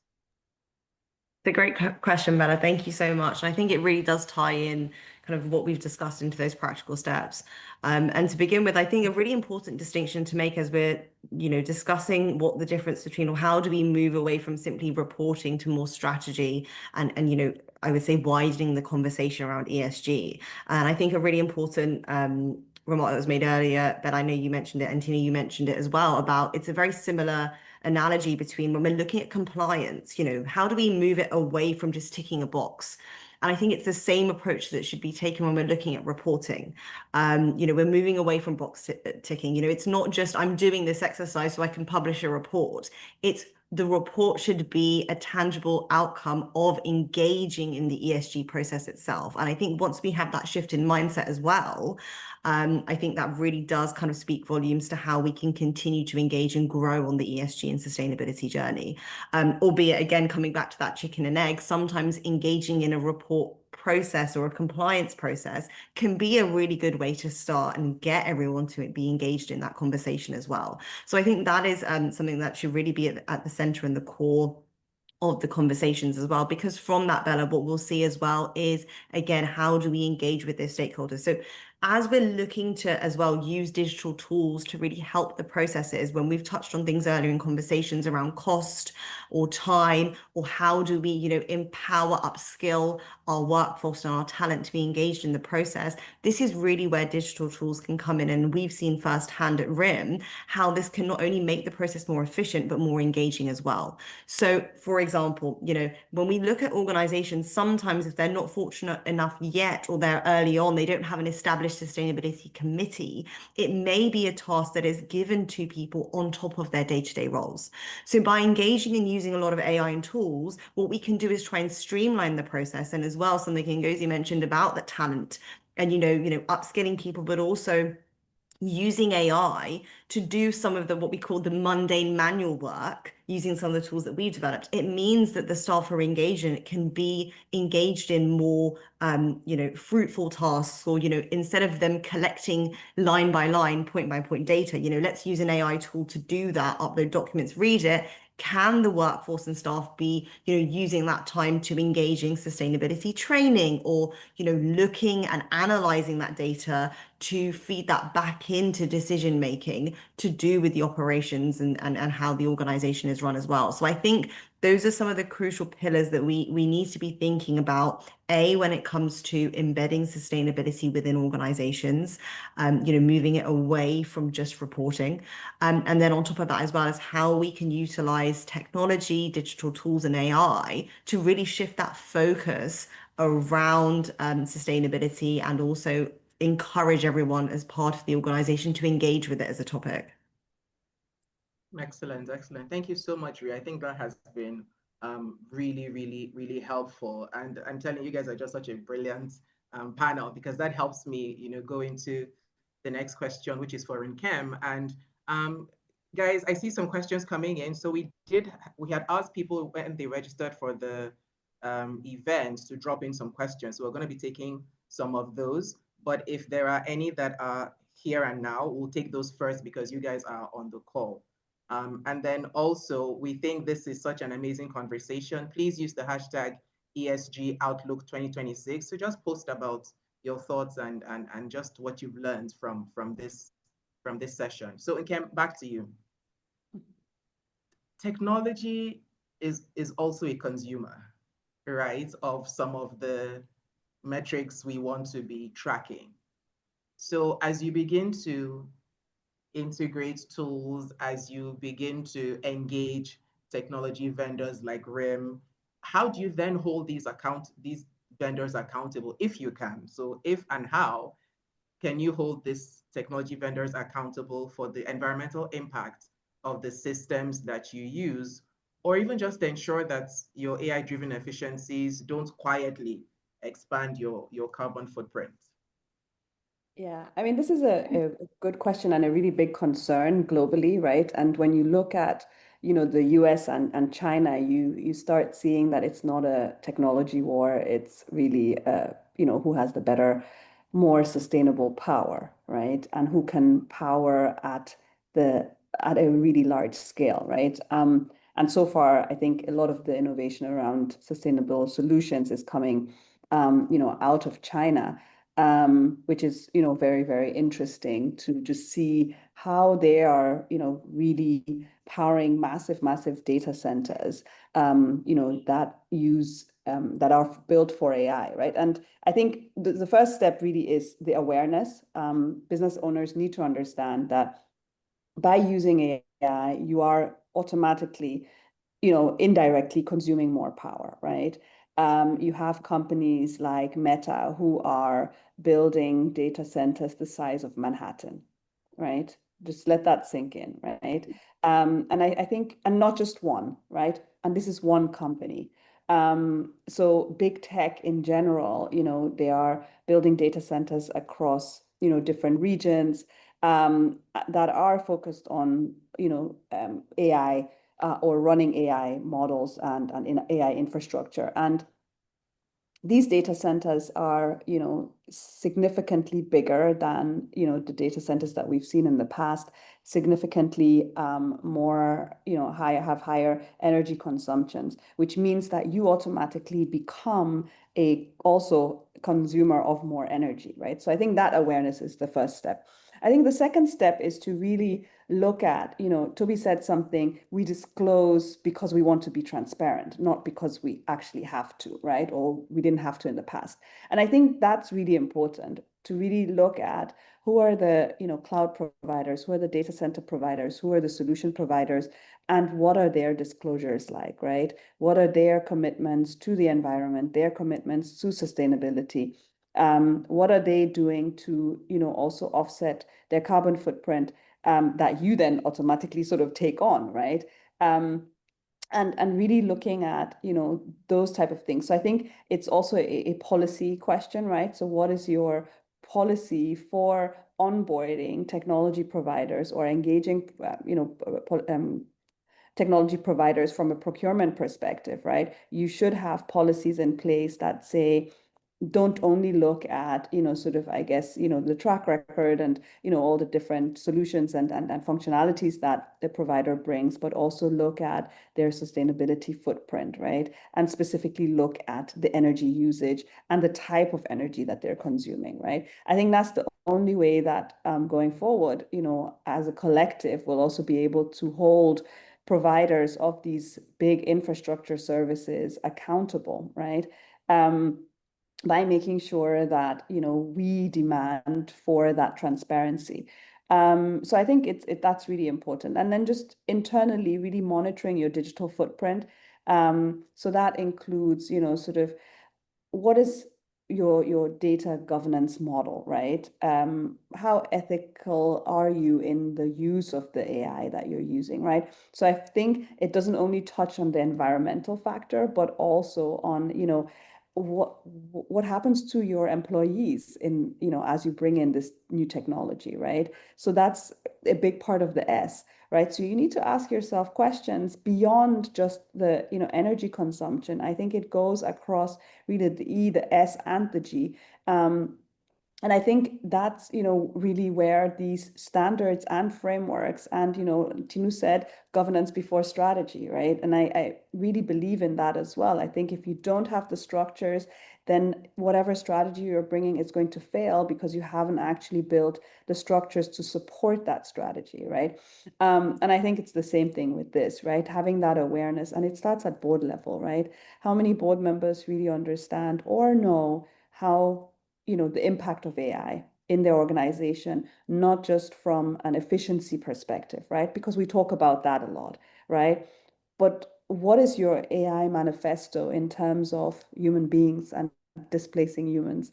When you look at the job losses, right? Amazon just, sort of let go of, I think 30,000 employees, and you're just like, how does this even make sense, right? The numbers are crazy, and they're not the only ones, right? In recent times, we've seen Accenture letting people go. We've seen, JP Morgan also, sort of saying, if you're not, don't have the right skills, you're out of the door. So how does that really impact, sort of the communities that we also serve in? And then I think there's that ethical part, right? How ethical is the AI that we deploy, and how does that impact as well the stakeholders that we engage with, right?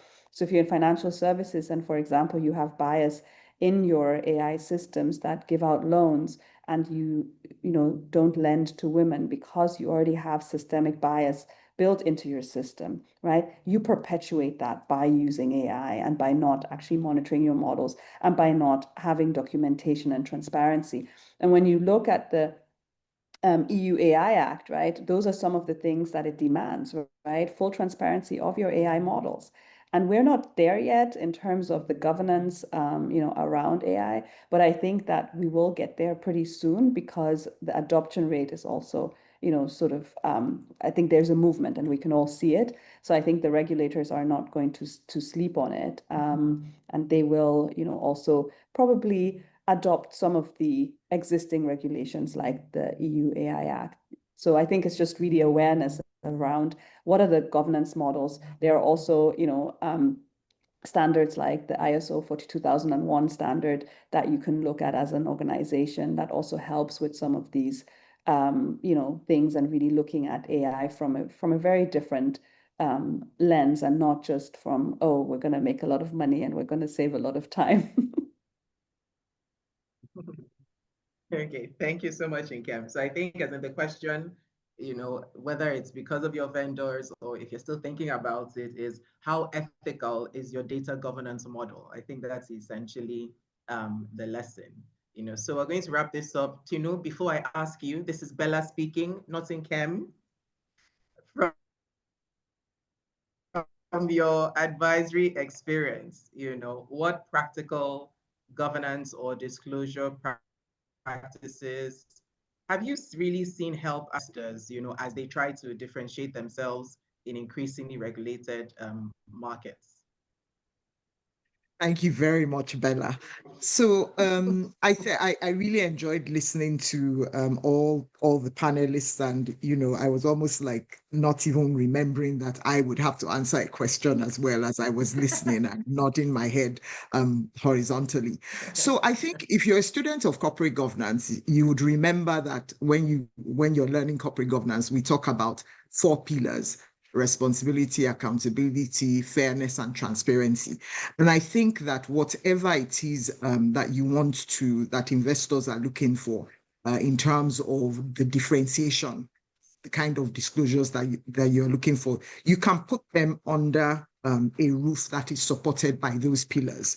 And then you start looking at certain things that investors want to see. So they want to see the transparency. And I think every speaker here has spoken about that. They don't want you to hide things.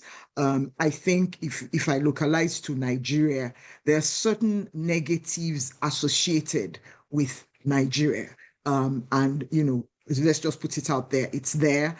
Sometimes you have to overcome it. And one of the ways of overcoming it is having a level of transparency that helps people to overcome any fear that you might be hiding something. So operating at a very high level of transparency. I think then having various governance structures within your organization and talking about them, a whistleblowing system that actually works and that you're reporting about, information about executive pay and how executive pay is tied to various various requirements is also, and reporting about it, stakeholder engagement, and being very intentional about your stakeholder engagement, and then acting on the learnings from that stakeholder engagement, into having the appropriate internal controls. And now we know that the FRC, CAMA, everyone's talking, and the SEC talking about internal control over financial reporting, internal control over sustainability reporting, talking about those internal controls that you have, not just by way of talk, but actually because you've implemented and there's output coming out of it, and we know that you're actually doing something. Having an independence on your board also gives comfort, but not just independence that you choose, a description of how you actually compose your board so that it is fit for your strategy, and the independence, what is your process for getting directors onto your board. Nobody wants to be associated with a company where that basic element of governance, even the independent directors, we're not sure whether they're really independent. And that's why some of the recent pronouncements such as from the SEC or from within the code, the governance codes that have come out, and the guidelines that have come out for the regulated entities, ensuring that you actually meet those requirements that have been set forth, so that anybody that is looking at something that comes out of your company has a level of comfort that you are legally and regulatorily compliant. And then then, of course, even if you don't have a standalone sustainability report because you are starting small, ensuring that there is a section of your annual report that deals with sustainability issues, that tells your sustainability story and tells how from year to year iteratively you are meeting those targets that you have. If you have to change the targets, explaining why you're changing them, whether it's because of a legal issue or something operational that happened. And just getting your story out there as a company that is well run, running according to law.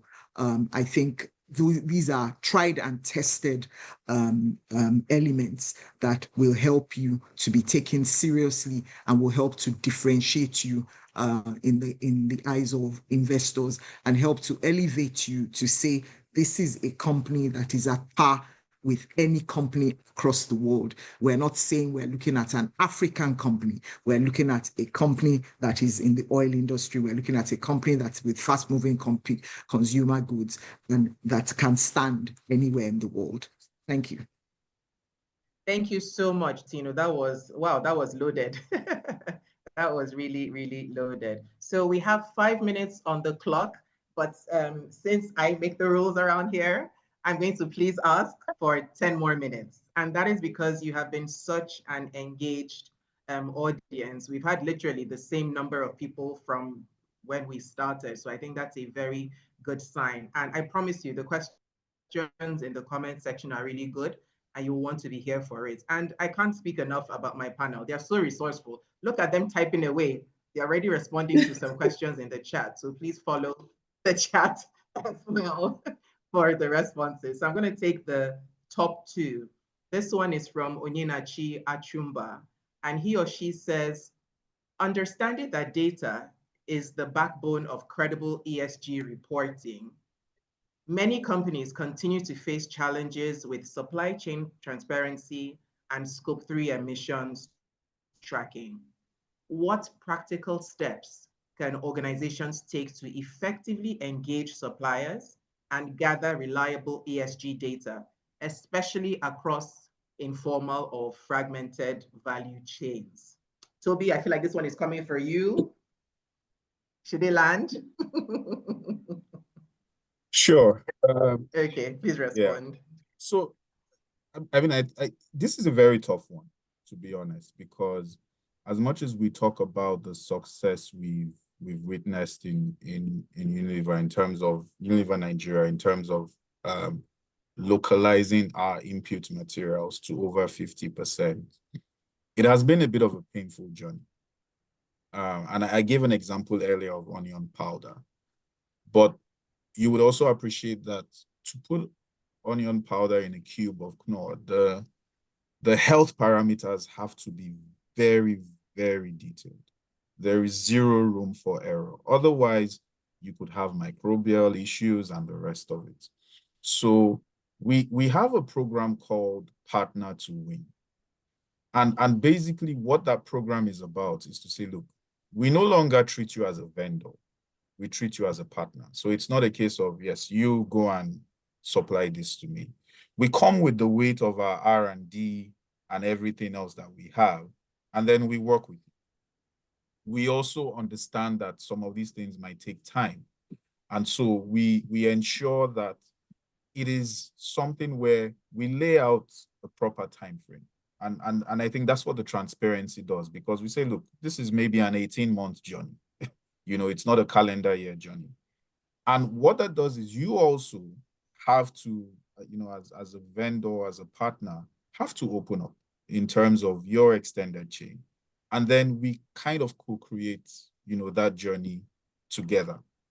So that level of partnership, what it does is more often than not, most of, as was said in the question, a lot of these suppliers are not exactly well organized when it comes to things like this. So we then kind of migrate or share our own standards of reporting. Look, this is how you should track this. This is how you should track and all of that.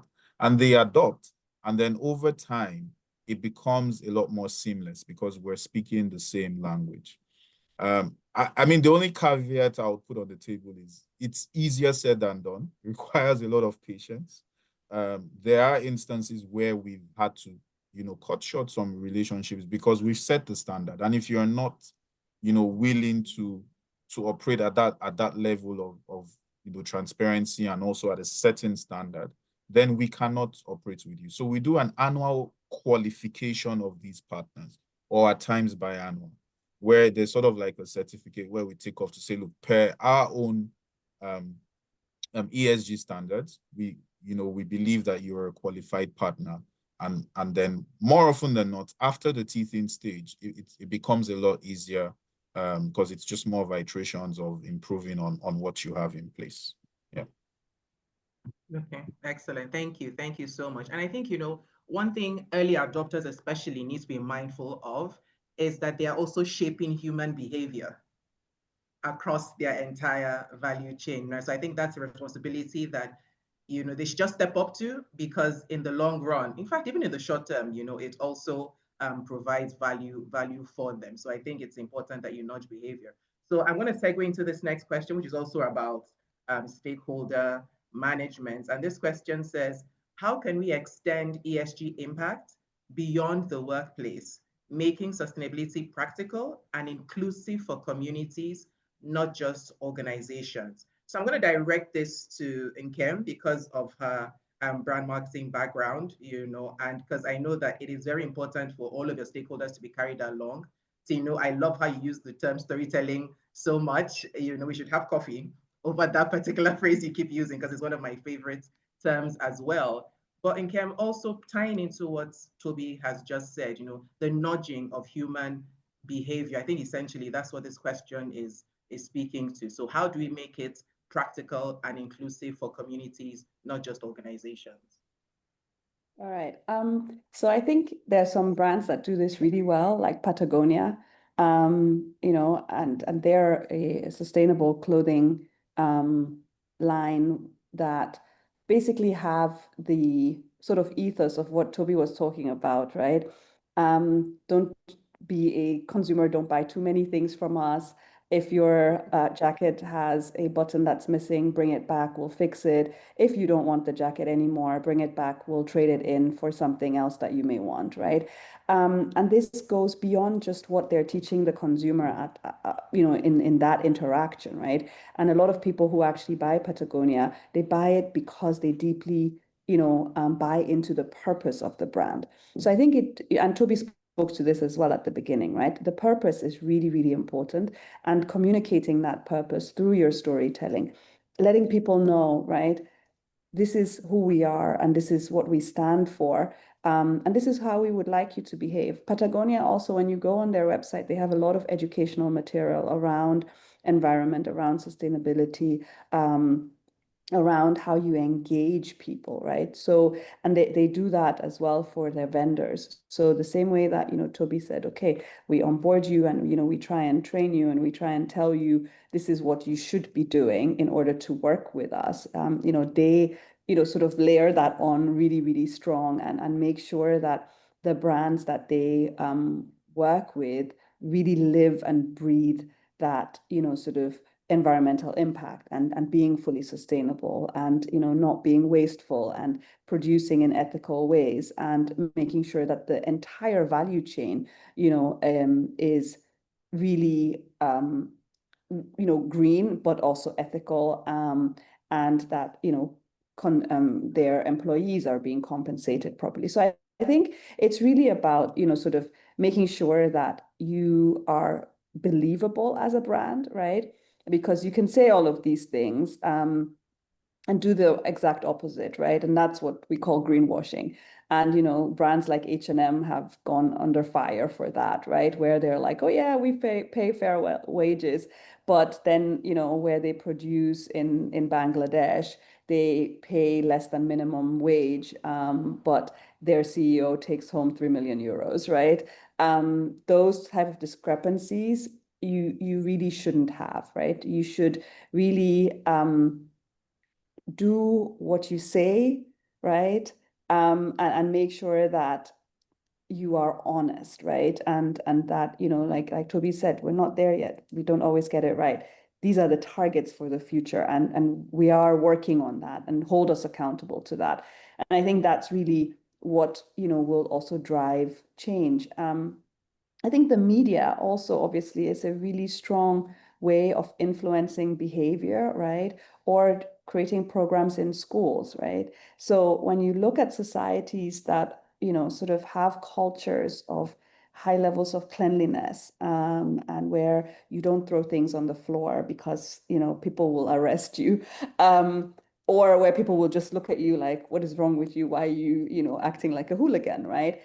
Those cultures have that behavior imbibed, not just in the homes, but also in schools, right? So I think we need to also figure out what kind of programs as organizations, and you don't need to be big for this, right? You can be a small organization that says, the school in my environment, my team is going to go there and we're going to have a session on, you know, don't throw stuff on the floor. Why are you littering, right? Toby talked about packaging inside our gutters, right? And just on the streets.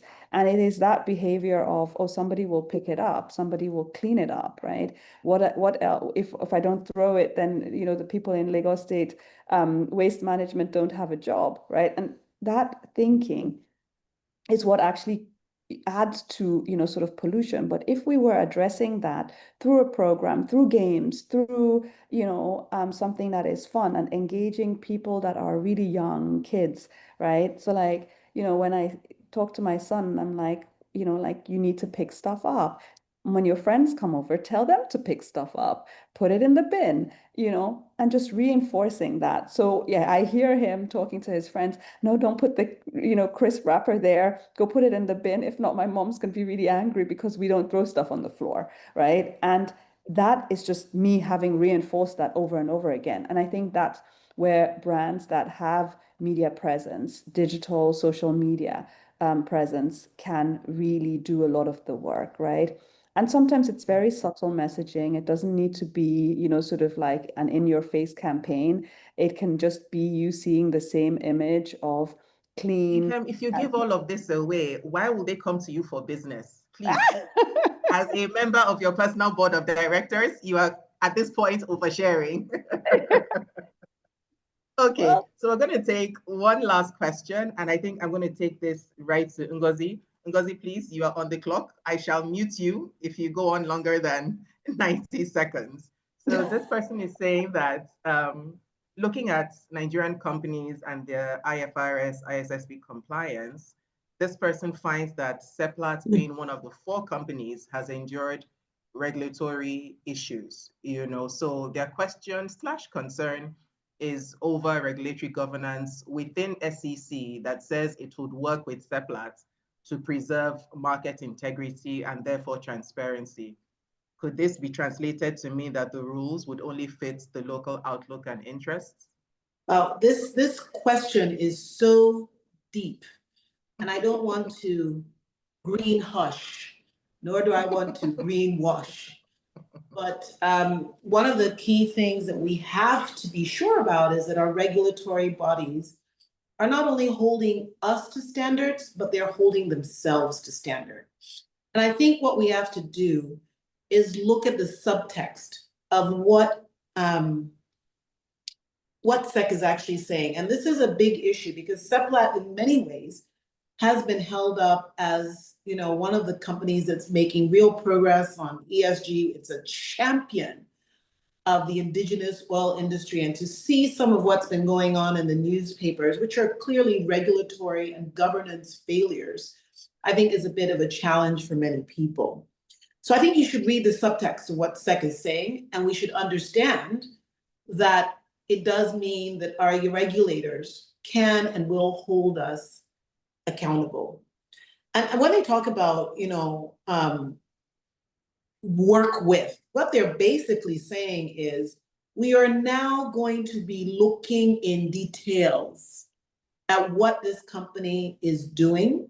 If they are not moving in the right direction, recognize that we have within us the capability to actually come in and right the situation.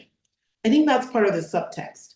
When they talk about integrity, market integrity, maintaining market integrity, what they're trying to say is that we will make sure that the stock market remains fair, orderly, and free from manipulation. Again, subtext, it says, we want to make sure that pricing is not going to be manipulated or distorted by false information. Corporate disclosure needs to be accurate and not misleading. So no greenwashing, no green hushing. Let's actually be clear that we are saying things as they are and the data is real. And that we're giving investors access to material information that is actually going to allow them to make the right decision. Transparency, I think what they're saying here is that, and what they mean is that, SEPLAT has got to be fulsome, it's got to be timely, and it's got to be truthful in its disclosure. We've talked a lot about transparency. And they've got to give the right and relevant information on its operations, its finances, and its governance, which is what partly we are worried that they have not been doing. So your financial reports, your announcements, your governance update needs to meet regulatory standard. And that the company's got to be able to disclose boardroom disputes fairly, truthfully, regulatory sanctions, legal issues clearly, and that basically what they're saying is we're now going to be monitoring this stuff in detail to ensure that the communication is open with shareholders, stakeholders, fulsomeness of the market. And again, I would read cooperative oversight, not to mean that they're going punitive yet, but it's a subtle threat. It says, if you don't work with us and you don't show progress, we reserve the right to actually come in and measure. So it's measured regulatory intervention. And it matters, as I said, because we have to be sure that our regulatory bodies are able to reassure us that they're watching closely and they're actually protecting investors and other stakeholders. So let's go back to our key trends. And one of the things that we've said, many people have talked about on this call, is the importance of your board and the governance, the importance of transparency, accountability. That's what's going on here. And I think it's a very good question for everybody on this call to realize that I think Nigeria means business in terms of ESG. Absolutely. Absolutely. Thank you so much, Ngozi. In most panels, they would do like a round robin for last words. But I think all of you, from Ngozi to Toby to Nkem, Ria, and Tinu, have had like so many drop mic moments, so we're not going to do that. I need to remain respectful of time. But in closing, what I would say is that what this conversation has done is to establish that the G in ESG isn't silent. I think that's definitely one thing that it's done today. It's also shown that ESG success, sustainability success, it's not about perfection. It's about progress, it's about alignment, and it's about authenticity. That is how Nigeria and Africa can localize and contextualize to be able to have our own success stories that impact society at large, and I will end with this, as we prepare for 2026, I don't think there's a question anymore as to whether ESG matters, but it's how we make it matter for our organizations and society at large. Because remember, businesses cannot survive in societies that fail.